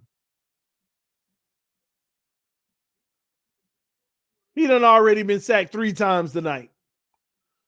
Brady got so many games, he has 0 sacks. The man already got 3 sacks tonight. So don't kill the O-line next week. Just know what you should expect. Sending a Sunday win salute. Appreciate you, AJ Hall. Salute to you, homie. What's up, Dark Monique? All right, the Bucs. Here we go. Second half. Oh, he fell. He almost had a great return, but there's a flag on the play. There's a flag on the play. TDPHINSTALK, be honest, Tua had a bad game. He didn't have a bad game. He just didn't have a good one.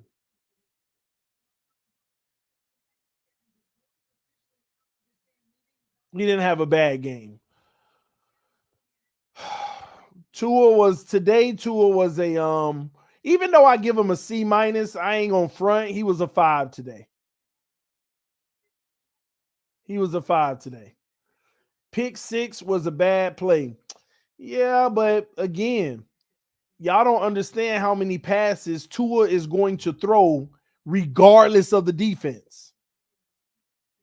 Y'all see a lot of completions that this man throws that he does not survey the defense. He just expects it to be there based off the play, and it is there a lot. But as teams keep figuring it out, you're going to see a lot more routes get jumped. And oh boy, I told y'all that last week. 2 weeks ago when we did that film, I said, look, the Giants starting to jump stuff. All right, 2nd and 4. They actually had a 6-yard run, y'all. Here we go. Brady in the shotgun. Man coverage. Brady back to pass. Throws it in the flat. Fournette beats him to the sideline and gets the first down. Linebacker hesitated. 8 yards.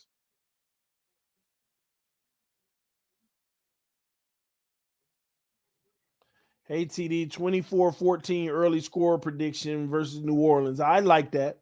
And it could happen. It could happen.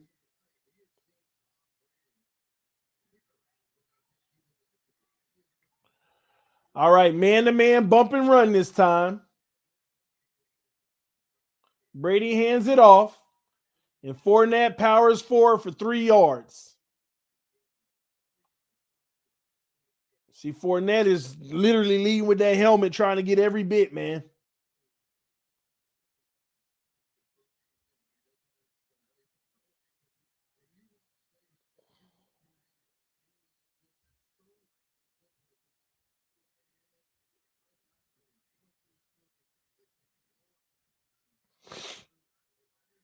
Second and 7. Brady back to pass, throws in the flat again. And that's 6 yards, maybe 5 yards, 3rd and 2 coming up. See, the Saints backing out in those zone coverage now. Nobody following the running back, and Brady just hit him twice.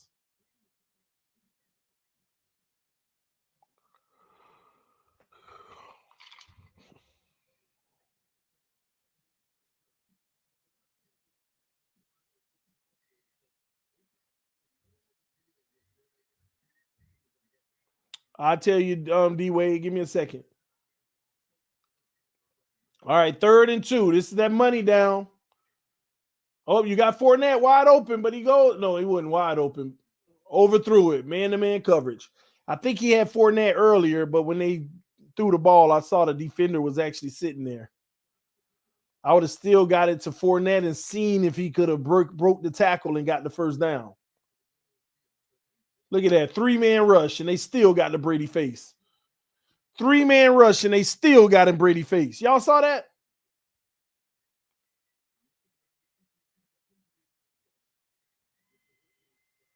TD, you're giving the Saints too much credit. No, I'm not. You watching the same game I'm watching. Everything I've said so far, is it not happening on the screen right in front of your eyes? Based off of what y'all see on the screen in front of your own eyes right now, am I giving them too much credit?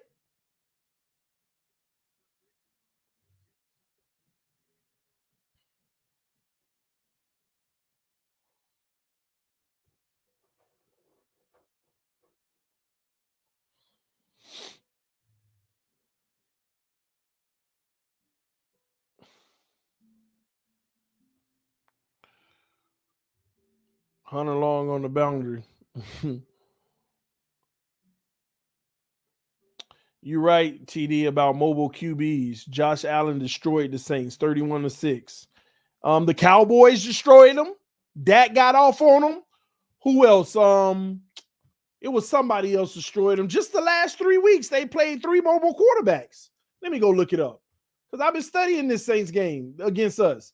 They lost 3 games and they played mobile quarterbacks all 3 the last 3 weeks. Let me see who it was.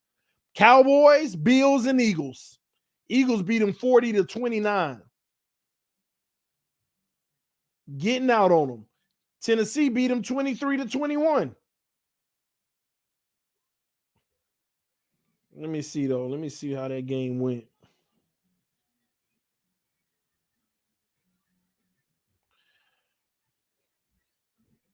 I'm finna go look at this box score, man. I'm going to go look at this box score. Let me see if Tennessee ran the ball. Tennessee had 29 carries for 66 yards against them. 29 carries for 66 yards.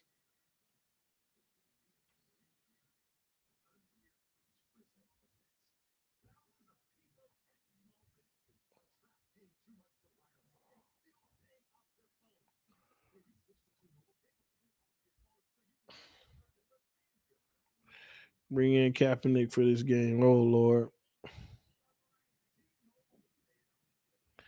Yeah, they can't. Yeah, I know that to be true. They can't keep contained on mobile quarterbacks. They get at them. They take them off their point of throwing. So Tua needs to have a mentality in this game. If you need to run the freaking ball. Not sit in there and try to avoid to still make a pass. Once that pass window closed, abandon it. Run. Run.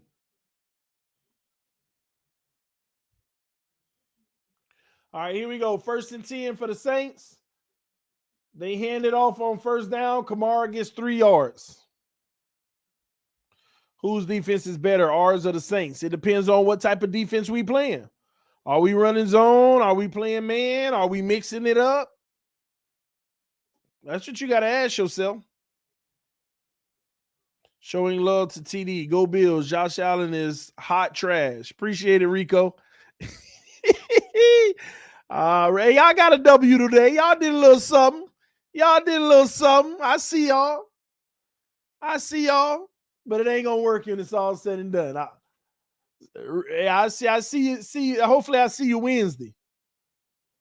Tua does run when he needs to. No, he don't. He did today, but no, he don't. Don't sit there and lie. Every week we look at that film saying Tua should have ran right there.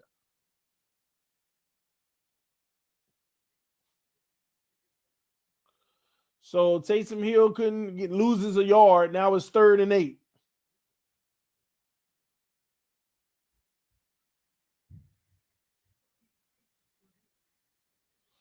All right, back to pass. Throws incomplete. That pressure. He had time. Pressure got there. They'll punt the ball. Bucks turn. Y'all better get that W next week, Buffalo. I'm still trying to figure that out, man. Do we want Buffalo to get the W next week?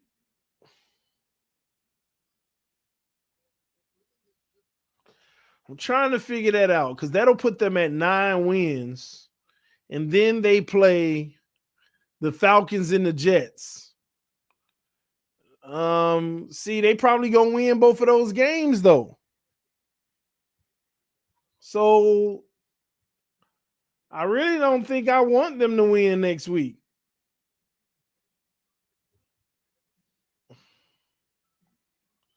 And Falcons got blown out today. I mean, do we really want Buffalo to win versus the Patriots? That'll get them 9 wins tied with the Patriots. And then what if both of them go off to win the rest of their games, or except the Patriots? But that'll actually, to me, that would hold us out. I guess it don't matter anyway because if Buffalo, I kind of rather Buffalo to lose. Somebody said need the tie.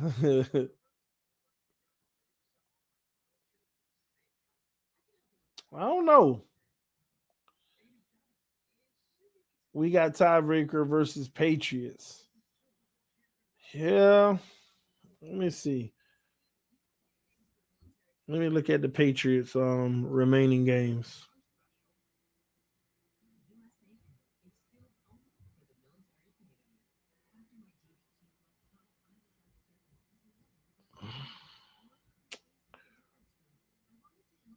See, this is the deal.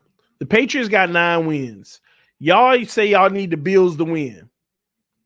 Even if the Bills win and we win and they beat the Jags and we beat them, they'll have 10 wins, right?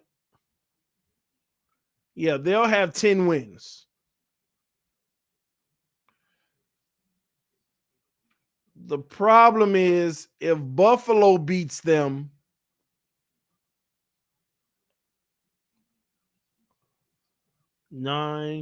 Buffalo could end up having 11 wins because they'll beat the Patriots, and the Falcons and Jets are easier opponents. Buffalo can end up having 11.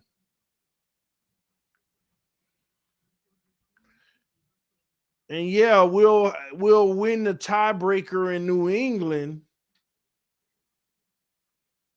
I guess you're right. Let's go Buffalo. We'll just that will basically say Buffalo win the division, do that, and then we'll have the tiebreaker over the Patriots.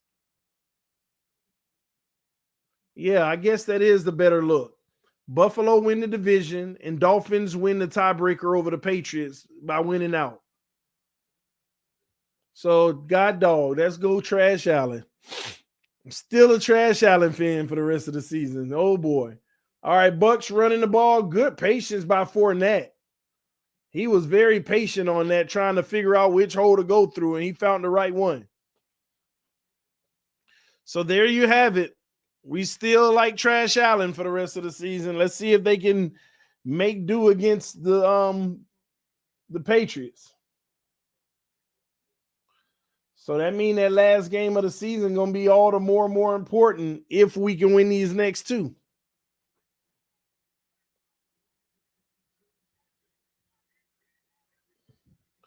All right, they pitch it to the left. Nothing. Y'all see that pursuit D? No gain. 3rd and 2. We're watching a lot of playoff games, man. These are legitimate playoff games, y'all.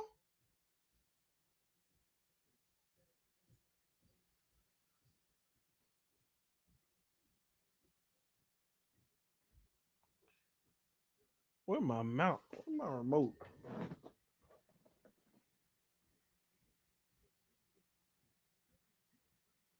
Gronk dropped it. I was finna say they tipped it first.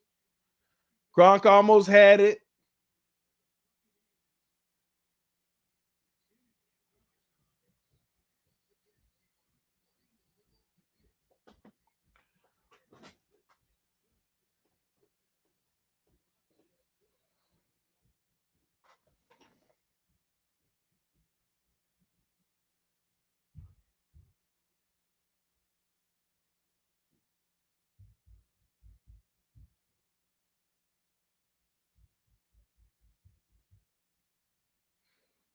All right, the Saints gonna take it to the 37, but we got a flag on the field.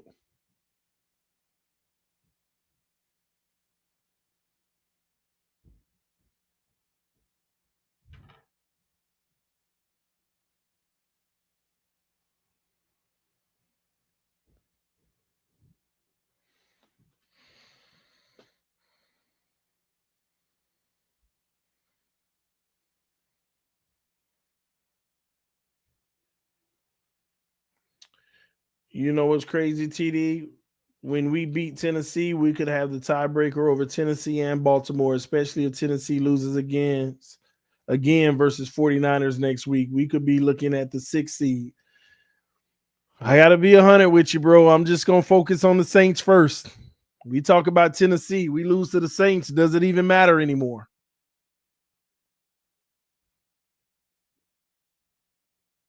Does it even matter? If we lose to the Saints, did it even matter?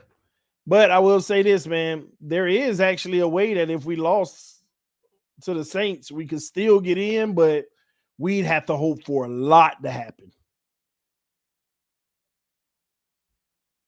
Literally, we need Baltimore to literally don't win another game.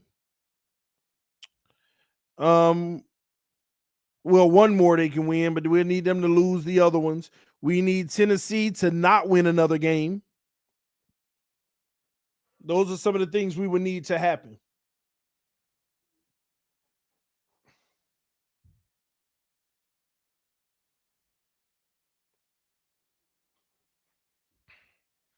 How bad is the Saints salary cap? Let me take a look at it.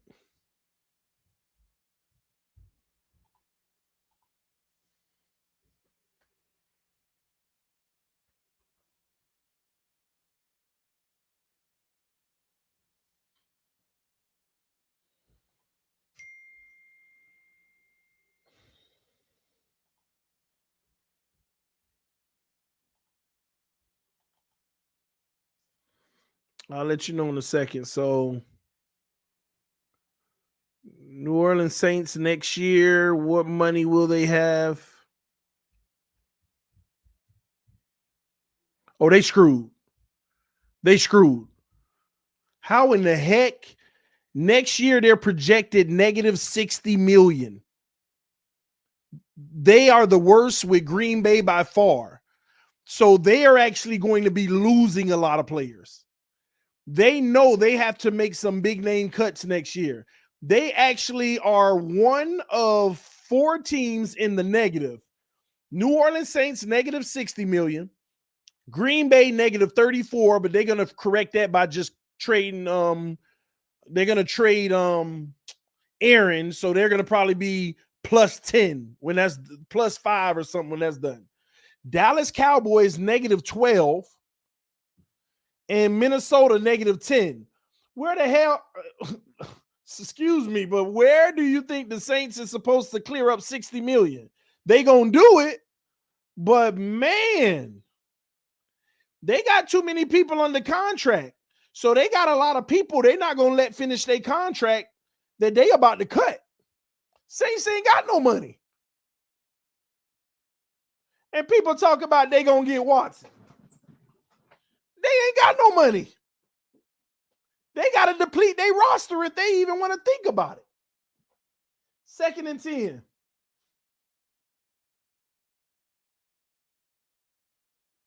Incomplete. It's going to be 3rd and 10 coming up.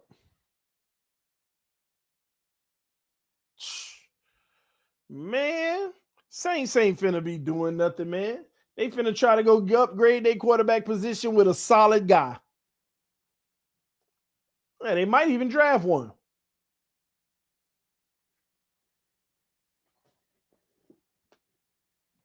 I'm trying to figure out who they gonna move on from because there might be some valuable pieces they got to cut. You got to clear 60 million in cap.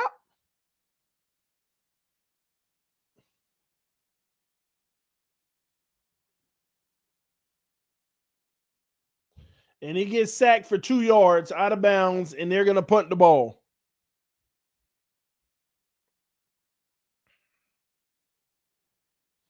That's why I said don't be surprised if Saints come knocking for Tua. It might happen because you know what? His accuracy would do them a whole lot better, or at least his completion percentage would do him a whole lot better than Taysom Hill. You might be right. You might be right because they need somebody because without money, Tua might be the cheapest guy you're going to get, but you're going to have to give up them draft picks, baby. I'm going to do you one better. Miami may not even trade Tua for draft picks to them. They might just go after one of those players that they got to end up releasing. Do we play Hill like we played Lamar? Yeah, you do. You do. But real talk, we might not even be talking to the Saints about draft picks. We might be saying, hey, we know you got that offensive lineman right there that you really can't afford. Send them to us for Tua. Stuff like that might happen. Brady throws, nice pass, first down in the zone. So we might actually fill positions by trading Tua to the Saints. Man, I ain't think about that. You might, man, good catch on that, T-Rich. They ain't got no money. That's the only type of thing they can afford is a trade because we would still own the dead cap, but it ain't much because there's only 2 years left worth of it. That might be one of those moves that save. Ooh, nice tight coverage, incomplete. That might be one of the moves that saves them money and releases money. And might get more than one good player. You might get more than one good player. TD, no cursing. Kids are watching. I know. It slipped out. It was so like, I'm shocked that they negative 60 million. I'm shocked that they negative 60 million.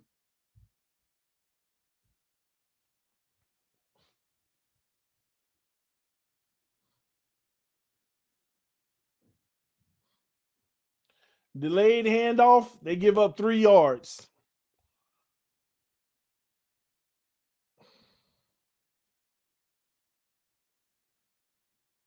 Man.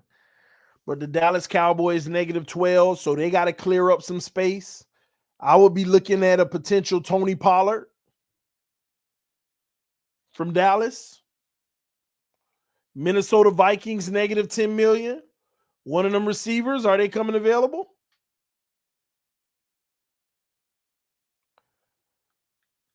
Giants ain't got no money. They only got 4 million going into next season.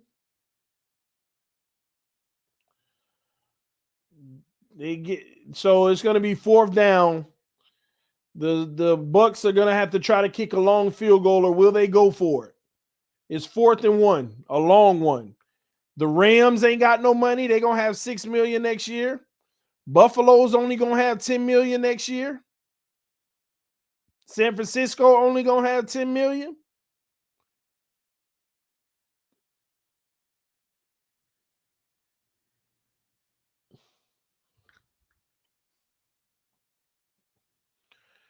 All right, here we go.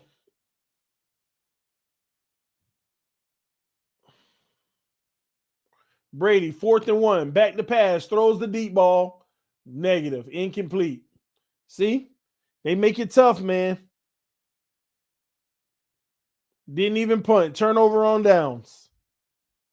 See, and this is what a game could look like. This is why I say our offense, all they got to do is not give their defense points.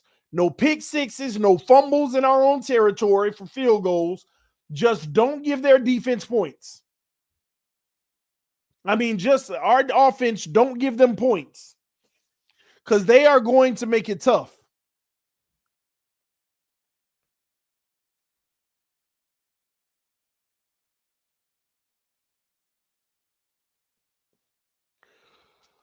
But this is starting to intrigue me, this whole New Orleans situation. I'm going to click on their name. I want to see what players, they big money players. I got to look at their big money players to see how they going to clear cap like that. All right, let's see. Cornerback Marshawn Lattimore. Next year, he's going to be a $27 million cap hit. And they still got, oh my gosh, they still got 40 million dead cap with him. So he going to be on the roster. He's going to be on the roster. Oh my gosh. Y'all give me a second. I'm working through this. Man, why is this thing over here in my way?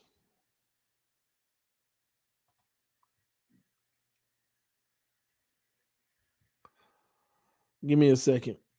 Let me go down. Dang boy. Lattimore hitting a cap hard. $27 million cap hit next year, and it's too much dead cap. He's guaranteed. This is a new deal for him because he getting bonuses and all. Then you have, man, why does this thing keep opening up on me? Close.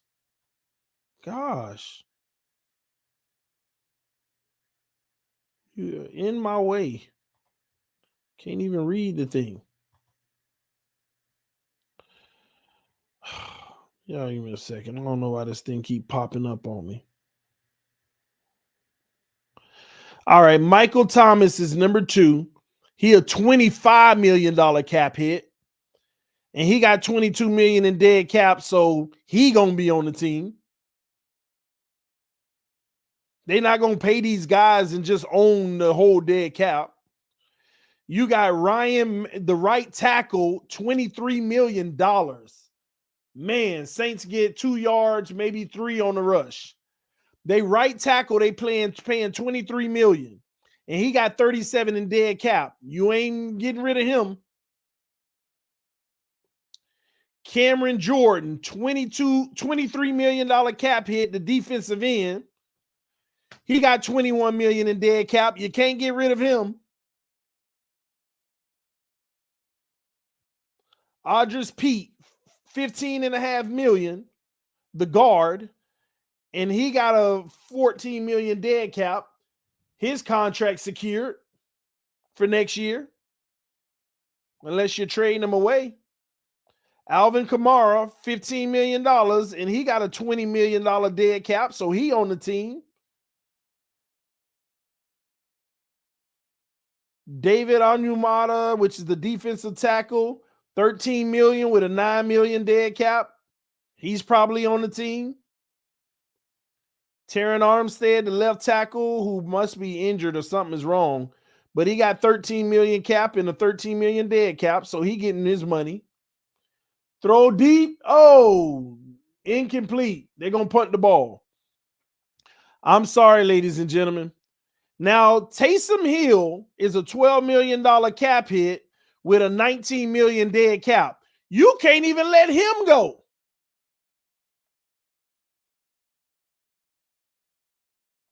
This man got more dead cap than his salary next year. $12 million salary with 19 dead cap next year. Dang, the Saints are in trouble. So I'm not going to keep going down, y'all, because you're not going to be able to find enough players down low to make up 60 million. So I'm going to tell you what they're going to have to do. They're going to have to take some of their best assets, one or two of them, and trade them in to a team that wants to pick up the salary. They're going to have to trade to a team that wants to pick up the salary. But I don't know which one a team would, like even the Dolphins. What would we want to pick up out of these numbers?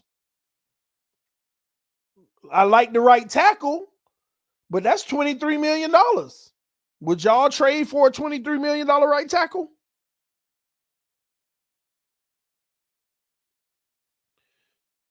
Bucks finally break a run for 11 yards.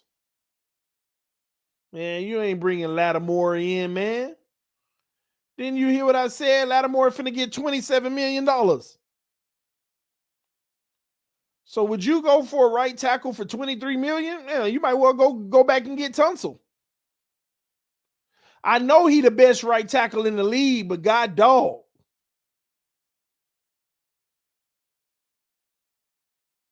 $23 million?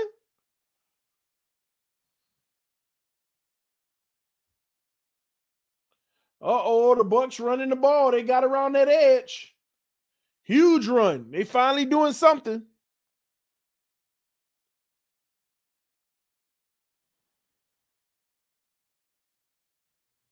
Would you go after they guard Andrews Pete for $15 million?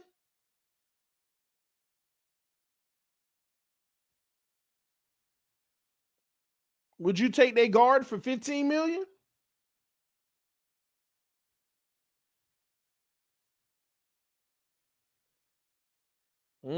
We'll see. All right, here we go. Brady under center, 1st and 10. They finally got some momentum. They running up the middle. They're going to get 2 yards, maybe 3. So are the Saints starting to wear out in that run D? Y'all can't take Pete. I get it. I'm just saying. Saints going to have to figure out how they going to make room for some money, right? The Saints got to figure out how they going to make room for some money because they ain't got none. But I will say this. The Saints are the type of team that ain't going to mind giving away draft picks because they ain't got money. All right, Bucks back to pass on 2nd and 8, throws it in the flat, incomplete, drops it. 3rd and 8 coming up. They could send Thomas our way. You finna pay Thomas $25 million? You want to pay $25 million for Thomas? And y'all better listen to what y'all saying. The problem is they signed all these deals with Breeze last year trying to go for broke and go for it all. But in order to keep that unit intact, they had to give a lot of these guys big deals right then and there.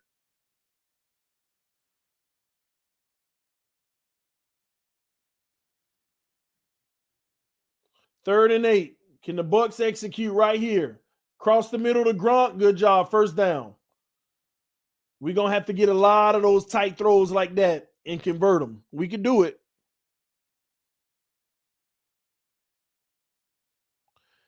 It was talks about us going after Wilson. How the heck you going to get Wilson? How you going to get Russell Wilson? How you talk about the Dolphins or the Saints? You talk about the Dolphins or the Saints? Because I know you ain't talking about the Saints.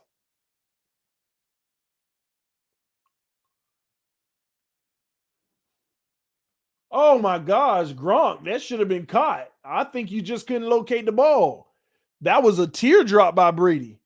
Right in the bucket, and it just went right through Gronk. He didn't even notice. The Saints were trying to get Wilson. They were trying to get him this year. That's what must have been happening. Because they would have had room this year. They wouldn't read up on that Tyson Hill and all of that mess. But I don't see how you're going to do that next year unless you trade multiple of your best players to do it. Here we go, 2nd and 10. Brady in the shotgun. They hand it off, and they're going to get 2 yards. 3rd and 7.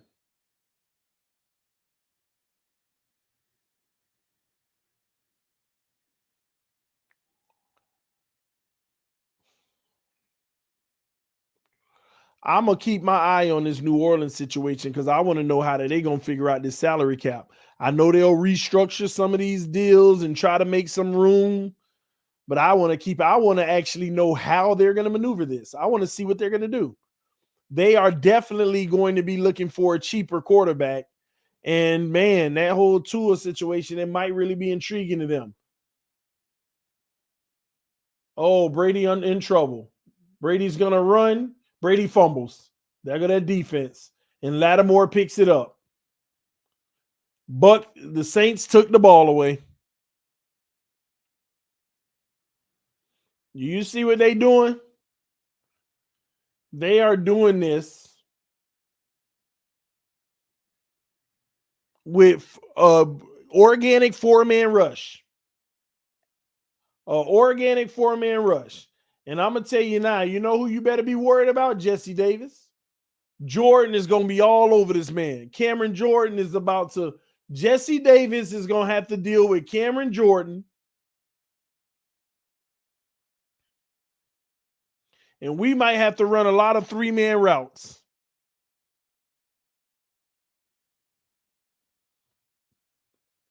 TD, the Saints defense is trying to get a head coaching job.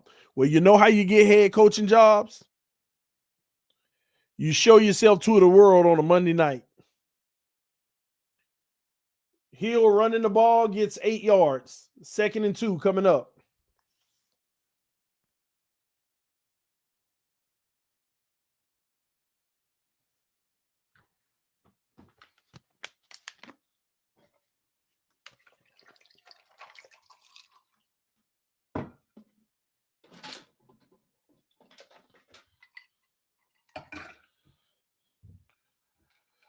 Get on some H2O.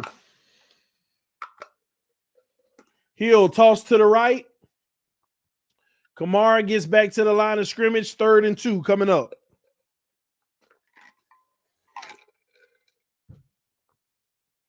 Kamara grilled up. All them diamonds in his mouth.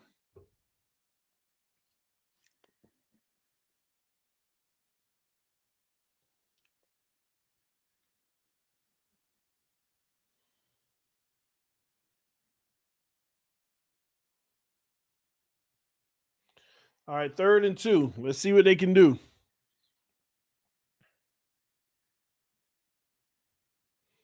TD, where Adam Gase nowadays? Stop cursing, bro. That's a curse word over here. Somebody asked me, what about Pittsburgh? All right, let me see what their money look like next year. Pittsburgh is going to have $46 million. They got money, man. They got money. They got cash. Let me tell you, the teams ain't got no money. New Orleans, Green Bay, Dallas, Minnesota, Giants, Rams, Buffalo. Anything under 20 million going into all season mean you ain't got no money. You're going to make room for more money, but you ain't got much. You got limited things you can do because your draft picks alone are going to eat up a good portion. San Francisco ain't got much money. Falcons ain't going to have much money unless they move on from Matt Ryan. Tennessee ain't going to have much money. Philly ain't got much money. Arizona ain't got much. Well, Arizona is right at the threshold. They're going to have 22 million. Baltimore got 26. Carolina going to have 29. See, Carolina, they would have been, Carolina would have been going broke to get Watson anyway. They would exhaust all the money they have. They ain't gonna have no money left to build a roster. Plus, they got to give away all the assets plus more. But the report came out they ain't pursuing him no more anyway, which is obvious because he turned you down. Kansas City gonna have 31. New England gonna have 31. Tampa Bay gonna have 32. That's interesting. Lions gonna have 38. Texans will have 40. Texans will have more because Deshaun Watsons will come off. Well, it'll still be on the books because dead cap. But when they trade them, they're going to have a lot of money. They're going to have a lot of money when they trade them. So they'll go up there to almost where we're at. Chicago, Pittsburgh. Yeah. Steelers getting Rodgers.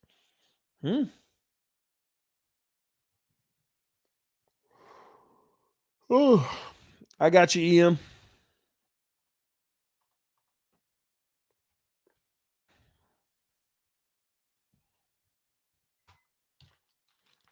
I dropped the link for you, Ian.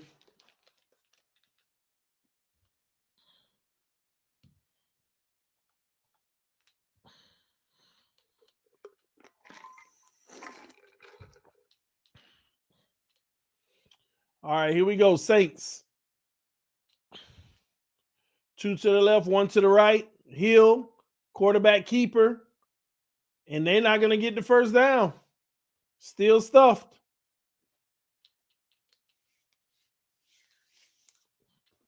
So they'll punt the ball and get back on defense.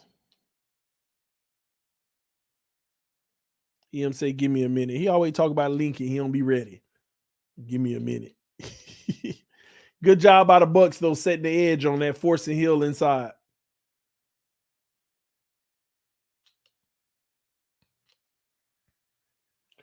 All right, the punt is off.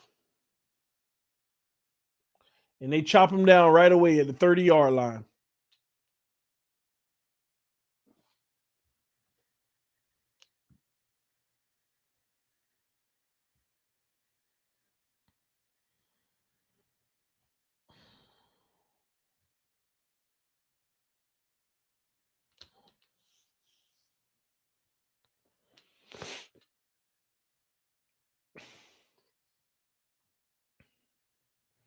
Now, what I don't want is a tight game like this because I don't like tight games with the Dolphins.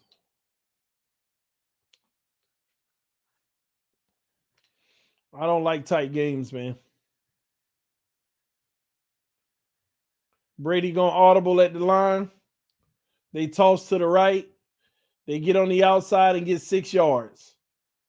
They found something there. They're going to need to have tosses to the outside. They need to stretch it out because you're not going through the teeth of that defense running up the middle.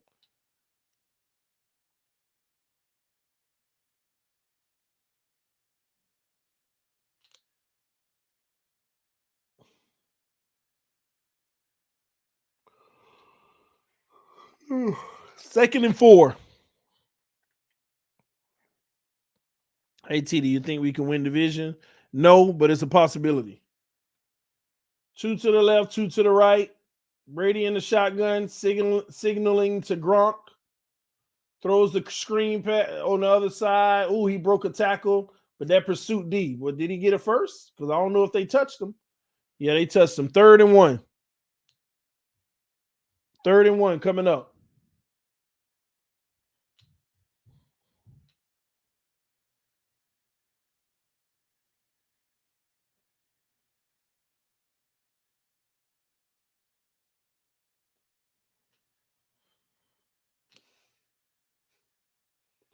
Here we go. Let's see what they do on 3rd and 1. They kept throwing, but what would they do today? They hand it off? No good. You see what I'm talking about, y'all? Them boys heavy, man. Them boys do not play. And they did that at will. They going for it. 4th and 1.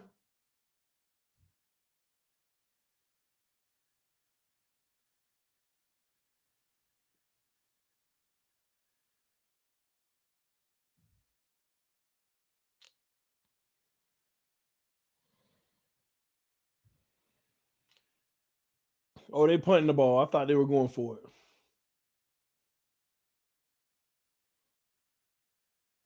False start on the offense. TD, what percent Watson a Dolphin next year?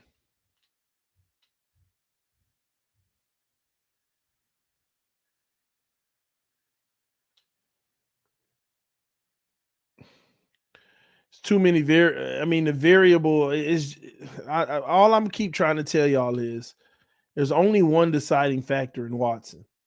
Is he going to be charged with a felony? It's all that matters, man. The search warrant they issued in October, basically said they were trying to investigate a misdemeanor. What was it called? A misdemeanor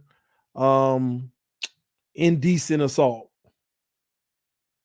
And what that's going to do is he could either fight it or he can take a plea bill that won't have him in jail. He would just basically probably, because he ain't got no priors and he's done too much for the community. So any judge is probably going to give him a fine, community service, or a fine and probation. I don't know. But it's not likely that he will serve any time. If he's not charged at all, I am trying to tell y'all it is a 100% chance that he will be a Miami Dolphin next year if he is not charged at all.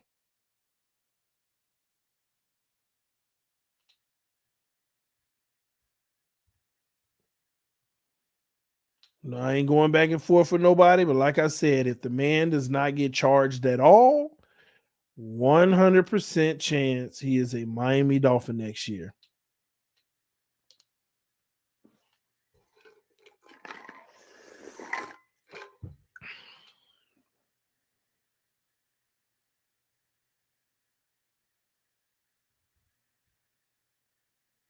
I'm trying to, and for all those people who still holding out hope that Tua can prove himself, them 5 games that y'all was just on a high, all it took was 1 game to get back to feeling nervous. You see how that works?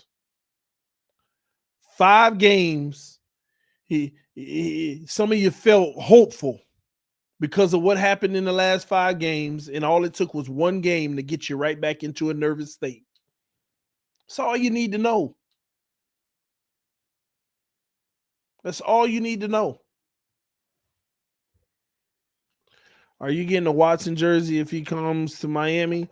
I'm not going to get it. My wife may for me, but I'm not going to invest myself until he proves himself as a Miami Dolphin. That's just my rule. I've learned from Tannehill, until you prove yourself as a Dolphin, because I'm going to be critical of his behind too. What's up, EM? You good? TD, what's going on, bro? I'm good. Just vibing tonight, watching this defensive battle. Yeah, the Saints, that defense is no joke, bro. It's legit. What you think we gonna do against it? That's gonna be tough next week in that dome. And this ain't even a dome. This is an opened up stadium. Yeah, against the number one offense in the league, and Tom Brady, the GOAT. So yeah, Tua's gonna have his not just Tua, but the offense as a whole, they're gonna have their work cut out for him next week, bro. I just think not only from a personnel standpoint, but schematically, you look at the heavy man concepts that you're seeing that they're throwing at Brady. You know what I'm saying? And you talking about that defensive line? Yeah. So yeah, man. Hang on one second. Hang on. So yeah, bro, it's gonna be we have our work cut out for us, and I like the challenges our defense can present their offense, but they're playing at home, they're in the dome. We know what type of team they are at home as opposed to being on the road. That's just how New Orleans, generally New Orleans is, and Mm-hmm. So and if they win this game, it's even worse because this game puts them in the 7th seed. And it's 2 things. And not just, I have concerns with Tua, but it's also we can't come out flat from a run defense standpoint like we did today. We cannot do that next week because again, the Jets got away from it for whatever reason. A lack You will not see a lack of commitment to expose a weakness from Sean Payton. You will not I ain't see gonna that. lie. I can't lie to you, bro. I was shocked that I'm telling you, if the Jets would have just kept doing what they doing, we wouldn't won that game. Mm. We would not have won that game. Again, I was shocked that they switched out of it after one quarter. Again, you will not see that lack of commitment from Sean Payton, or really to that for the next 3 games. You won't see that from Mike Vrabel, and for damn sure you won't see it. You won't see it from Bill Belichick. So they have to address. They have to get tighter, tighten things up. They need to get better with the tackling. I think the layoff affected them from a tackling standpoint. That you generally see that over the years. Teams coming off a bye week, they tend to be a little flatter. Come out flatter than what they normally are. I was disappointed in Xavier Howard on the goal line with that. Oh yeah, bro. Man, bro, I was so I said, what is that? You didn't even try to tackle him. You gave him your shoulder. And I hope when they go through the film tomorrow, I hope he likes and puts Xavier Howard on blast for that. I really, they put him on big screen. That's not effort at all, bro. Not at all. So, and it's not like that was, Derrick Henry back there. You know what I mean? Exactly. So he didn't want none of it. He didn't want none of it. So yeah, it But hey, man, somebody brought T. Rich brought this up, and it was very interesting because he feels like one of the landing spots potentially for Tua, if we do trade him and we don't move forward with them, is the Saints. And when I look at their books, do you know that they're the worst in the NFL by double, negative $60 million next year? They have to cut their salary, their guys, by $60 million.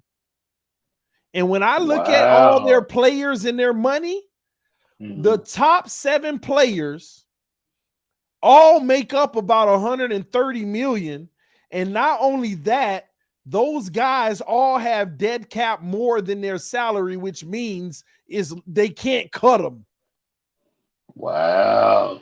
So those guys are either trade bait or because they're going to be looking for an upgrade at quarterback, right? Or are they just going to stay? Yeah, for sure. And Tua would be an upgrade over Taysom Hill. That would save them money and maybe send us somebody back. Ryan Ramczyk, please. What you mean? Ryan Ramczyk, please. Include him in the deal. Hold on, let me look at the salary. Let me look at what he do. What's going on with that?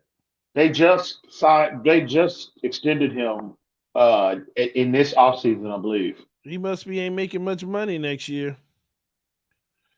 I don't see him. Hold on. 2022. Wait. The right tackle? Was it right tackle? You should. Oh, yeah. I was talking about him earlier. Oh, I almost picked off Hill, man, but he dropped it. Bro, you finna bring in him for $23 million? Hell yeah. He's one of the top 3 right tackles in the league. What are you talking about? So what you gonna give up? Well, you said the trade package with Tua. Yeah, but you gonna give it straight up? Include him in the deal. No. Well, no. You're gonna have to give me something else, but I take that. All that young, bro. We gonna have to give them something else. No, well, maybe not, bro. Maybe not. Because a quarterback is always going to have a starting caliber quarterback is more valuable than a right tackle, bro. So take away Tua's $8 million, he really only hitting us for 15 when you look at it more. Bro, I'd be all over that. Be all over that. So that's a lot of money a year. You should have just kept Tunsil. Oh well. $23 million a year. Ryan Ramczyk is a very good player, bro. Very good player. So, listen. Yeah, you'd have to give me something extra with him, because I'm just not gonna trade your starting caliber quarterback straight up for a right tackle. No, I'm not doing that. He would have to be like a Hall of Fame type player. You know what? I would make the deal. Because I'm looking at his numbers, bro. Next year is the highest year for the next 5 years. And he under contract. See, that 23 million drops all the way down to 17.8. And it would only cost us 14 because they still got to eat the dead cap of 3.8 each year. It would be a nice deal for us, actually. Mm. Yeah, and then he goes down to 19 million. He actually keeps going down every year. Yeah, that's interesting. Include him in the package, bro. So yeah, that'll be wow. That would be crazy. So you would get your right tackle, you'll be going to get your quarterback if that happened. You would bring in your right tackle. And we still have plenty of money.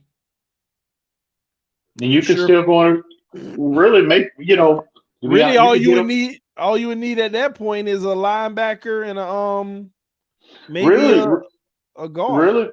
Really be honest with you. To be honest with you, you can hit them both. You can include, if they're going to trade to us, send him, if they're going to trade him there, include Ramczyk in that deal. You got their right tackle, and boom, you can still go into free agency and get Eric Armstead, their left tackle. So hit them twice. They're going to have to let him walk. They're going to have to let him walk, huh? Boom, both problems solved, and keep your interior intact. You think that they're just going to go empty like that? Get rid of Armstrong and let But you're more familiar with their cap situation than I am. Oh, I know it's a disaster, but so, I what do you do? I get it, but I don't see. You think a team would just purge it all like that? They got to trim that fat. They got to trim payroll from somewhere. I get it, but then you talk about Tua. You talk about Tua. He gonna need them guys over there.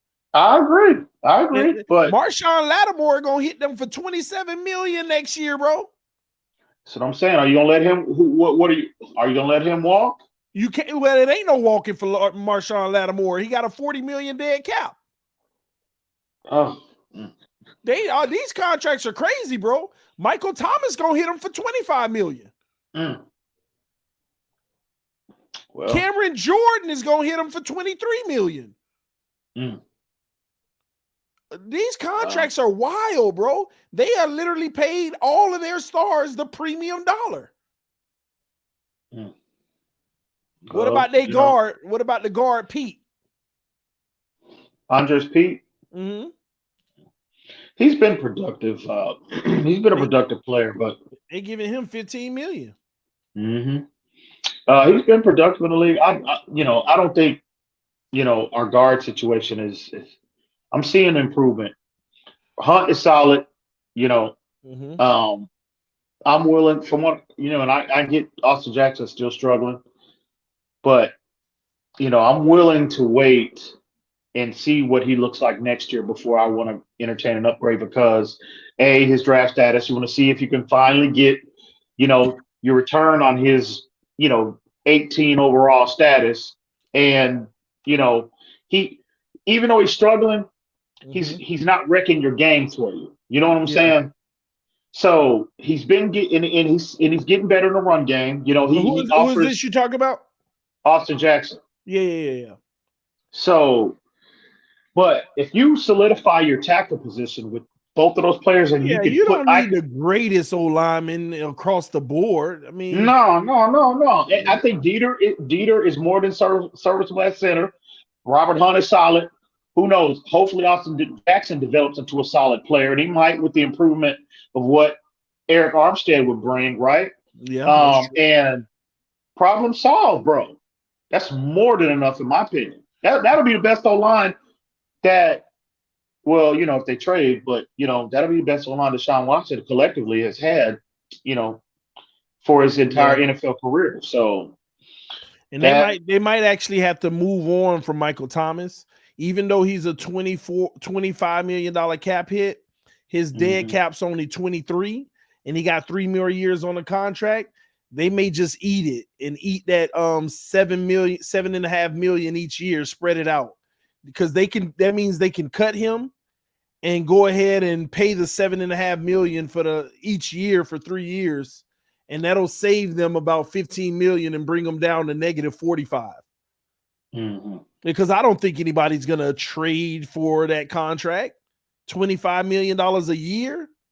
You think Michael Thomas is $25 million at this stage for a possession receiver?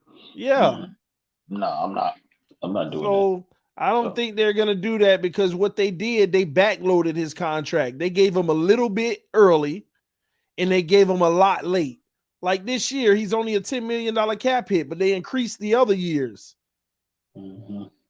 So he's probably not going to be there, but that's only going to save him about 15.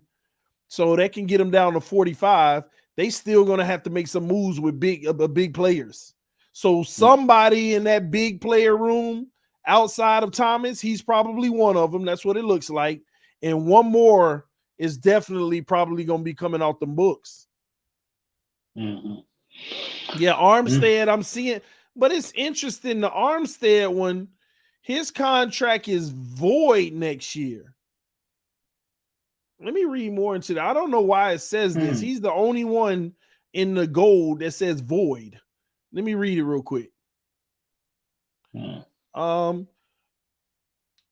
See, yeah, this man, they did a 5-year, $65 million, but 2022, 23, and 24, his contract is voided.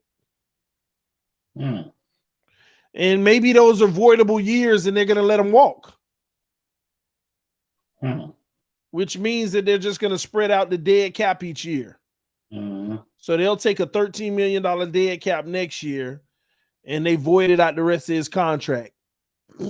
So they got to pay that money regardless, bro. Interesting. They have to pay that money regardless. Even if he's on another team, they got to pay next year. They got to pay him. Yeah, they did a restructure. So they got a voidable, they gave him voidable years. So they restructured his deal, which in other words mean they gave him a signing bonus, gave him a check and said, thank you. But next year they're going to have a $13 million cap hit. The year after that, it's not a cap hit, but they still going to be paying him about, no, it is a cap hit. The year after that in 23, they pay him $5 million. And the year after that, they got to pay him 2.6. So what this means is these are those contracts that they keep on saying, give them a long deal, but have voidable years. You still got to pay the player, but even if they're not on your roster. So, but it lowers the amount you have to pay him by giving them a signing bonus and just giving him his money up front. So whoever he signs with, it might be a friendly deal because he'll still be getting paid $5 million from the $13 million next year from the Saints, $5 million a year after that, and $2 million a year after that. Interesting. So whoever signed his next deal, that's going to be interesting. He may not be trying to break the bank because he's already going to be getting paid too. Interesting. Yes, it is. So the Saints, I'm going to have to look at this roster for the offseason, if we're going to be doing business with them or not. Yeah. I'd like to purge. I'd take a long look at at Demario Davis, that interior linebacker they have, bro. I don't know what his situation is, but he's been he's highly been productive for them. Demario, yeah, he's a high salary. He's $13 million with $10 million dead cap. Let me look at his situation. He got a voidable year in 2024. See, the Saints been moving their money. See, this is what I've been telling y'all, ladies and gentlemen. Dallas, Chiefs, Saints, they all chasing a Super Bowl, so they kicking money down the road, and it catches up to you. It catches up to you, and the Saints is starting to catch up. I'm seeing all these voidable years where the player won't even be on their team probably, but you'll still have to pay him. So his situation in 2022, he's a $10 million, $11 million cap hit, but a $10 million dead cap. So they would either keep him or trade him. And next year, he's a $12 million cap hit with a $7 million dead cap. And then the voidable year, $3.5 million with a dead cap of $3.5 million because he's not even under contract in 2024, but they still got to pay him $3.5 million. There ain't no base salary. They just got to. What they're doing is taking the signing bonus and the restructure bonus and kicking it out in years that don't have a base salary. I see. These teams are out here going for broke, but it will catch up to them. Yeah, especially if you don't. Well, if they win it all, it'll be worth it. It'll But if be you worth don't, it. But if you if you don't, don't, you're gonna have a 3-4 year period where yeah, you can't do nothing. you got to rely on the draft primarily, bro. Mm-hmm. So yeah, yep. That's. I mean, that's business. That's standard operating procedure at the NFL level. So that's why people were amazed that certain quarterbacks, elite ones that's supposed to make 40 million, only count against the cap 10 million. Because what they're doing, they back ending it and they hoping they win now because they know they're gonna eventually lose. And when they start going through those losing years, they gonna literally tank it all. They gonna rebuild. This is a new way of doing it. You know they never used to do this.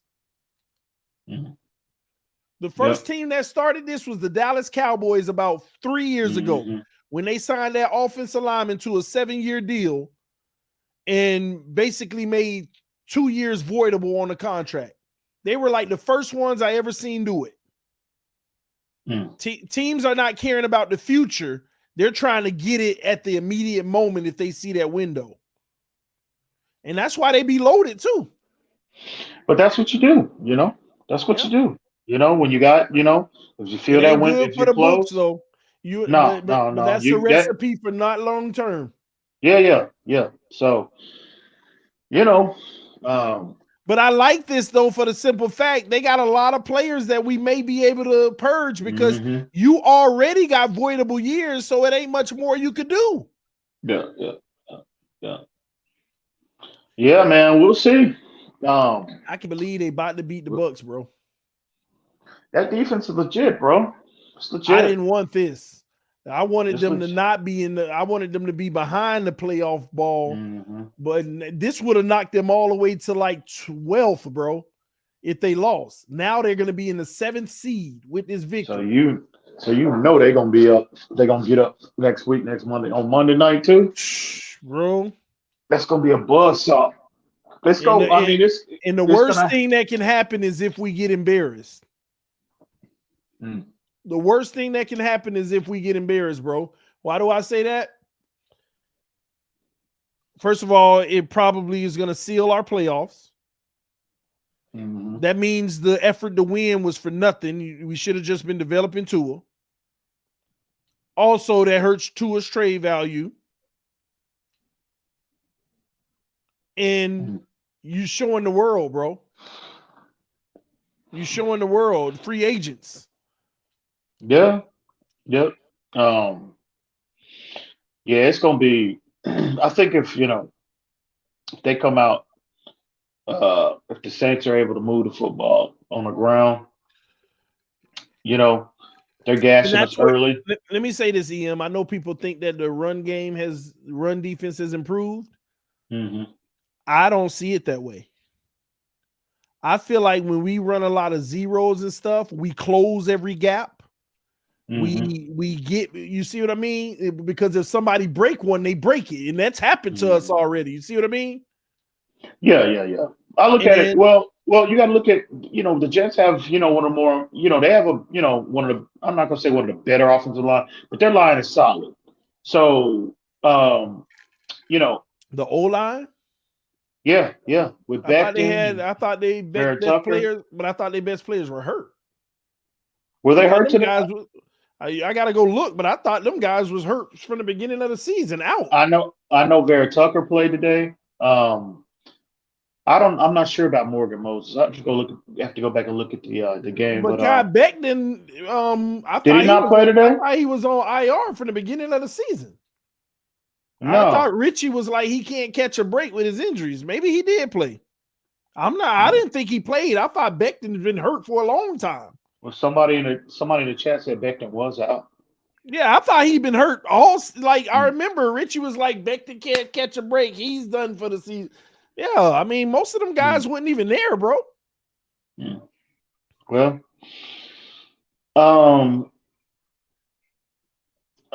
we'll see. But I don't necessarily think. I think first off, I do think the run defense is legit and has legitimately improved Okay. Some of what you're saying about that scheme, when they crowd a lot of scrimmage like Yeah. that, yeah, a It's lot. hard to And see, run because the O-line don't even know they run assignments at that point. right, but that's part of that's part of your game plan. You know what I'm saying? So a lot of that zero coverage when you see that it's not necessarily the rush in a passing situation. Those are run blitzes as well. And so Yeah. True. you heard that on the telecast today, bro, and how they, it's just not about the pass, it's the run as well. So, you know, again, if the Saints next week, if they're coming out, if we can, and what did I say, weeks ago? I said, bro, moving, as we move forward and closer to the end of the season, as long as we can lean on this run defense, if they're playing stout and they're minimizing teams, their rushing offense, Mm-hmm. I feel comfortable we can match up with any team. So, Yeah. but again, to what I saw today, I'm going to chalk it up as just, to the layoff, why they were inconsistent early on. But, you know, these three teams in the next 3 weeks, bro, they lay that wood, bro. They bring that wood and. Oh, Brady just got picked off. That's game. Mm, That's game. They finna shut them out, bro. They finna shut them out. mm. That D is legit. It's legit. My thing is, I'm worried about our offense versus their D. Forget our defense. I know we're gonna do well, hopefully, right? Mm-hmm. But my thing is, can we rely on our offense not giving them points? Yeah, yeah. See, that's I where hear you. that's where we'll lose. Like look at this game tonight. Mm-hmm. If they holding us down, will our offense, because we can stop their offense, I believe it. But whose offense is going to give up points first? Theirs or ours? Mm-hmm. Yeah. I know one thing Tua cannot do next week is throw a pick six. There is no that cannot happen next week in that dome, Man. especially early, bro. That could be. I But, mean, but this the NFL. It be games like this where Tua has 350 yards, 4 yeah, touchdowns, he 1 could. Yeah, he interception, could. He could. and He could. and And if everybody's that like, run, Brady folded against him. Look what Tua did. He's the future. yeah. Well, Tua, if he's able to somehow pull out a win next week and he plays well, you know, that's a big thing in my opinion. He had Yeah, his, he struggled it, today. He struggled today. but I that's don't the know if y'all. problem I have. You struggle against a lesser talented team, and if you play good against a good one, you diminish that. Mm-hmm. You get into that any given Sunday thing. You know what I mean? Well, but Because you got bum teams that done put up 40 on the Saints this year. yeah. I mean, But the Eagles put up 40, I think. the thing with Tua, it's all or any player, bro. It's all about consistency. I said this, earlier on, on Reason Show. Um, sure, Tua will flash like today, man. He made some very good throws, but then you see the bonehead mistakes. You see the lack of field vision. You see the lack of seeing the field. And I'm talking about when he does have time. Mm-hmm. You know, making the proper reads. That's. But then again, he'll come back and just drop an absolute dime like that when he dropped to Isaiah Ford, bro. And you're just like, man. But you can't get caught up in the flash plays. Consistency is always the requirement at the NFL level. Yeah. And for Tua to get there and to be considered a true franchise, not just him, but anybody. One of the things he has to correct is his consistency, bro. And that's what's preventing him from becoming a true franchise guy, man. So we'll see next week. Hopefully, they watch the film on Mondays and he'll see the things. They'll highlight, the areas where he was deficient in. And hopefully, with a really good week of practice, he can correct, most of those issues going into New Orleans. But, it's what it is, bro. And we don't need consistency is always a requirement, and that's relative to every position, 1 through 53. So, Mm. but we'll see, man. But it was a bittersweet. It was kind of bit today. It was bittersweet for me. Obviously it was. I'm glad to get a win, no matter what it looks like. But at the end of the day, Oh boy, roughing the kicker. Mm. But EM, I mean, I'm happy to get the win too. Honestly, what's your projection on the next game? Mm. You gotta run through it. Just say what you feel. Oh, when have you ever known Ian to bite his tongue? No, I'm just gathering my thoughts. So, I think it's gonna be nip and tuck, bro. I think we're gonna struggle offensively. I think turnovers are gonna be huge in this game, and I know they are in every game, but considering, I think both offenses are gonna struggle and with, they're not gonna be able to move the ball with any kind of consistency through on the ground or through the air. And, you know, whichever quarterback is, more judicious with the football, more disciplined with the football. I think it's going to be huge in this game because a turnover can this game, considering the lack of scoring, what I'm anticipating, a turnover could just absolutely completely sway the favor into that, to whatever team wins the turnover battle. So who And wins it? man, that's a good question, TD. Well, I don't know. Let's wait till Thursday before I give a prediction. Let's wait till at least Thursday, bro. Come on, man. But What's the difference, bro? What's the difference? this is my process, TD. This is my process, bro. Okay. You have yours. Everybody has their own process. This is mine. I ain't gonna bother your process, man. So, but it's gonna be. I mean, the Saints present a lot of challenges for us. A lot. So Because this Bucks defense has played good tonight too, and they haven't taken the ball away. With Taysom Hill's inaccuracies that I've still seen, they haven't taken the ball away. Mm-hmm. Yeah. I think if they were in the dome, if they were playing in New Orleans, Brady would have threw 2 picks today. I promise you that. But that's what I'm saying. That's what I'm saying. They would have got 2 turnovers today. The Saints haven't had the turnover, have they? Mm-mm. And that's what I mean by that. As inaccurate as he's been, and off-target throws, they still haven't turned the ball over. Tampa Bay's been smothering them. Oh, my bad. You talking about Taysom Hill? My bad. Yeah, but I think if they were at home though, I think Brady would have, that crowd noise would have gotten to him at some point. I know that. So I'm saying the reverse of that though. Right. But Taysom Hill, on the road and you don't turn it over, and the defense has actually played great against you. See, that's what we'll need. That's exactly what we need next week from Tua. We cannot have turnovers next week, bro. That's what concerns me overall. The Bucks played as good of defense as we're gonna play, and I would argue they probably played better defense tonight than we're gonna play when we play them. Mm. They held them to 9 points, EM. Now I know that's about what we've been averaging other teams, but if you look at what the Bucks have done to New Orleans, I don't even remember New Orleans getting by the end zone. Mm. So the Bucks have dominated tonight, but at the same token, the Saints defense just dominated more against them. A great offense, by the way. The number one offense. The number one offense, 10-3 on the season, 6-0 at home, and about to take their first home loss. They do this on the road.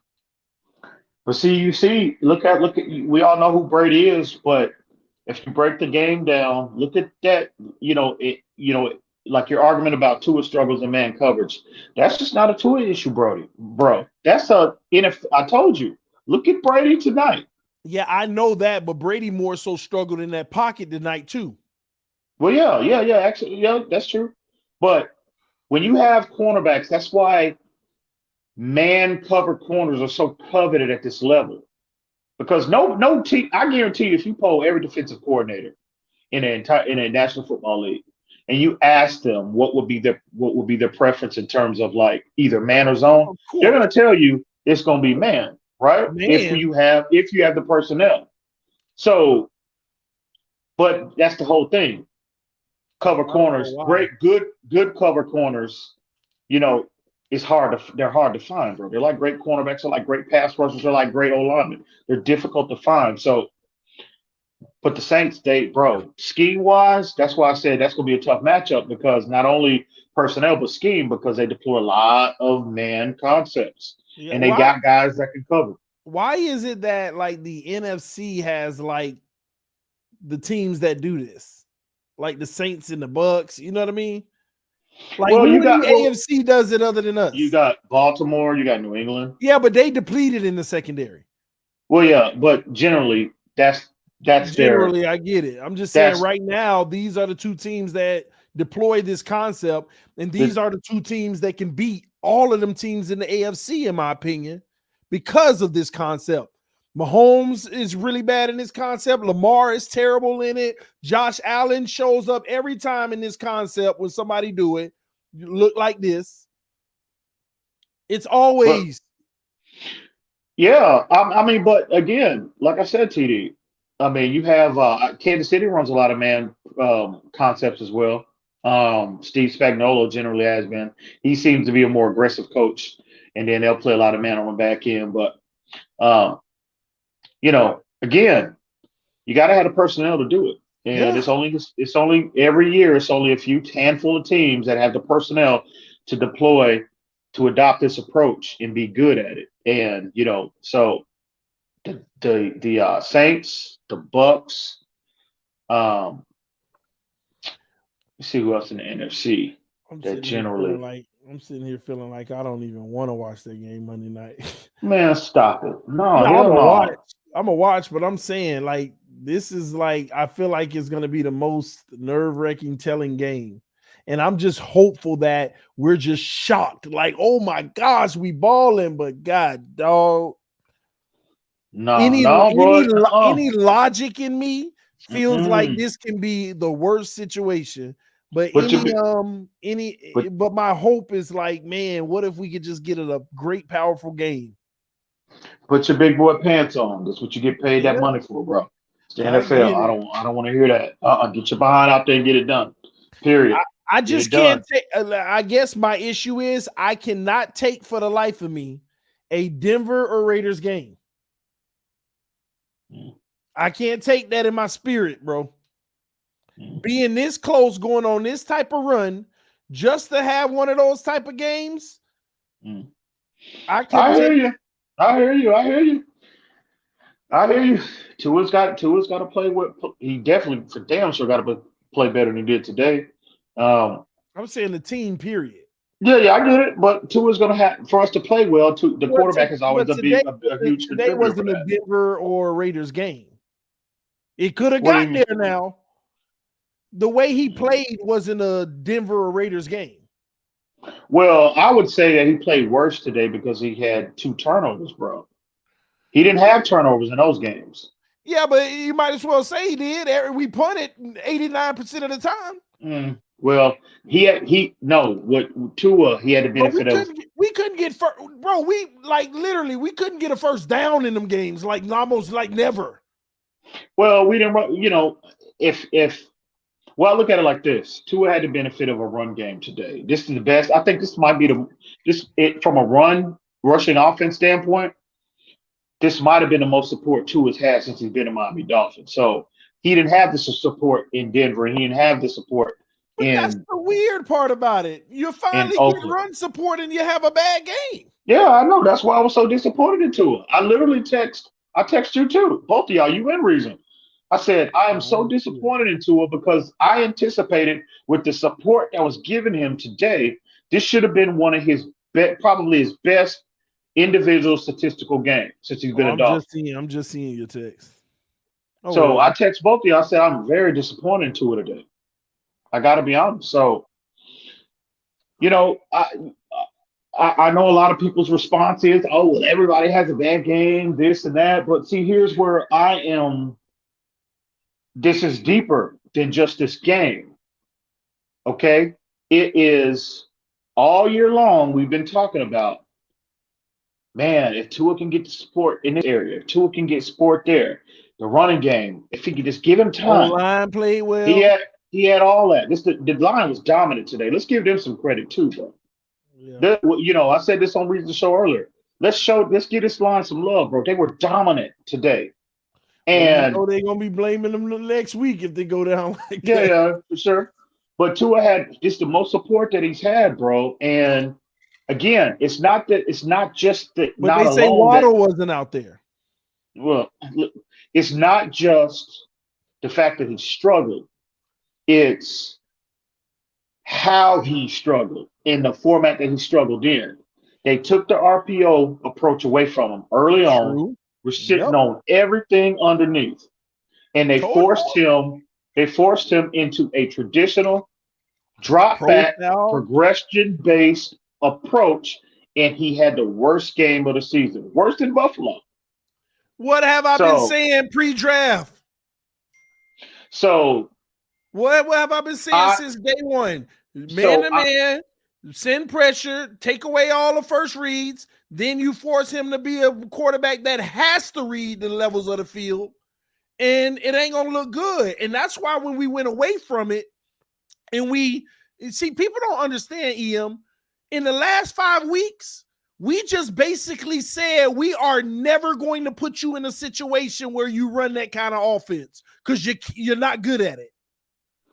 And everybody raves at it, but now when a team forces you to get out of one thing and you have to run that, this is why they should have been running it, just so he could get better. Otherwise, he will have a permanent deficiency.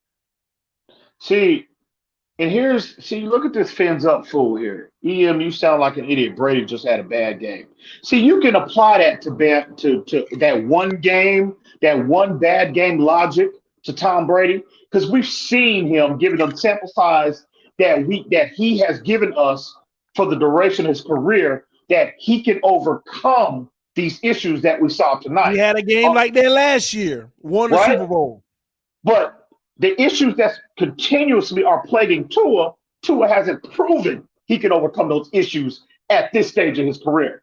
So this idiot fins up, bro. No, you're the idiot. Learn the game of football before you start running your mouth. Please. He just going to keep trolling it, bro. So at the end of the day, man, I said I was going to stop. I was going to try my best to refrain from arguing with these casual fans, bro. But it is so difficult for me, bro, to bite my tongue. If you would just close your mouth and listen, you'll learn something. At the end of the day, bro, Tua's going to have to make plays. That's just the nature of the position. Going to have to make plays, bro. So, we'll see. Man, listen, man, I'm actually going to get out of here because I need to shower and hit the bed because I got to wake up at 4 o'clock and hit the road. So, appreciate you coming through, man. We got our hands full next week, man. All right, bro. I appreciate you, bro. Salute. All right, y'all. I'm finna get up out of here. Appreciate y'all. Love y'all. We got our hands full next week. The Saints. It's gonna be a battle, man. It's gonna be a battle. I just hope that we figure out a way to come up on top. The Saints are literally the 7th seed in the playoffs, and they're trying to make their own run to climb up those charts and get in the dance. So they're gonna be looking at us for war, and we need to be looking at them for war. It's that simple, all right? We're going to see how it go. Fins up. Love y'all. Appreciate y'all. See y'all throughout the week. Fins up. See you tomorrow. Peace. I am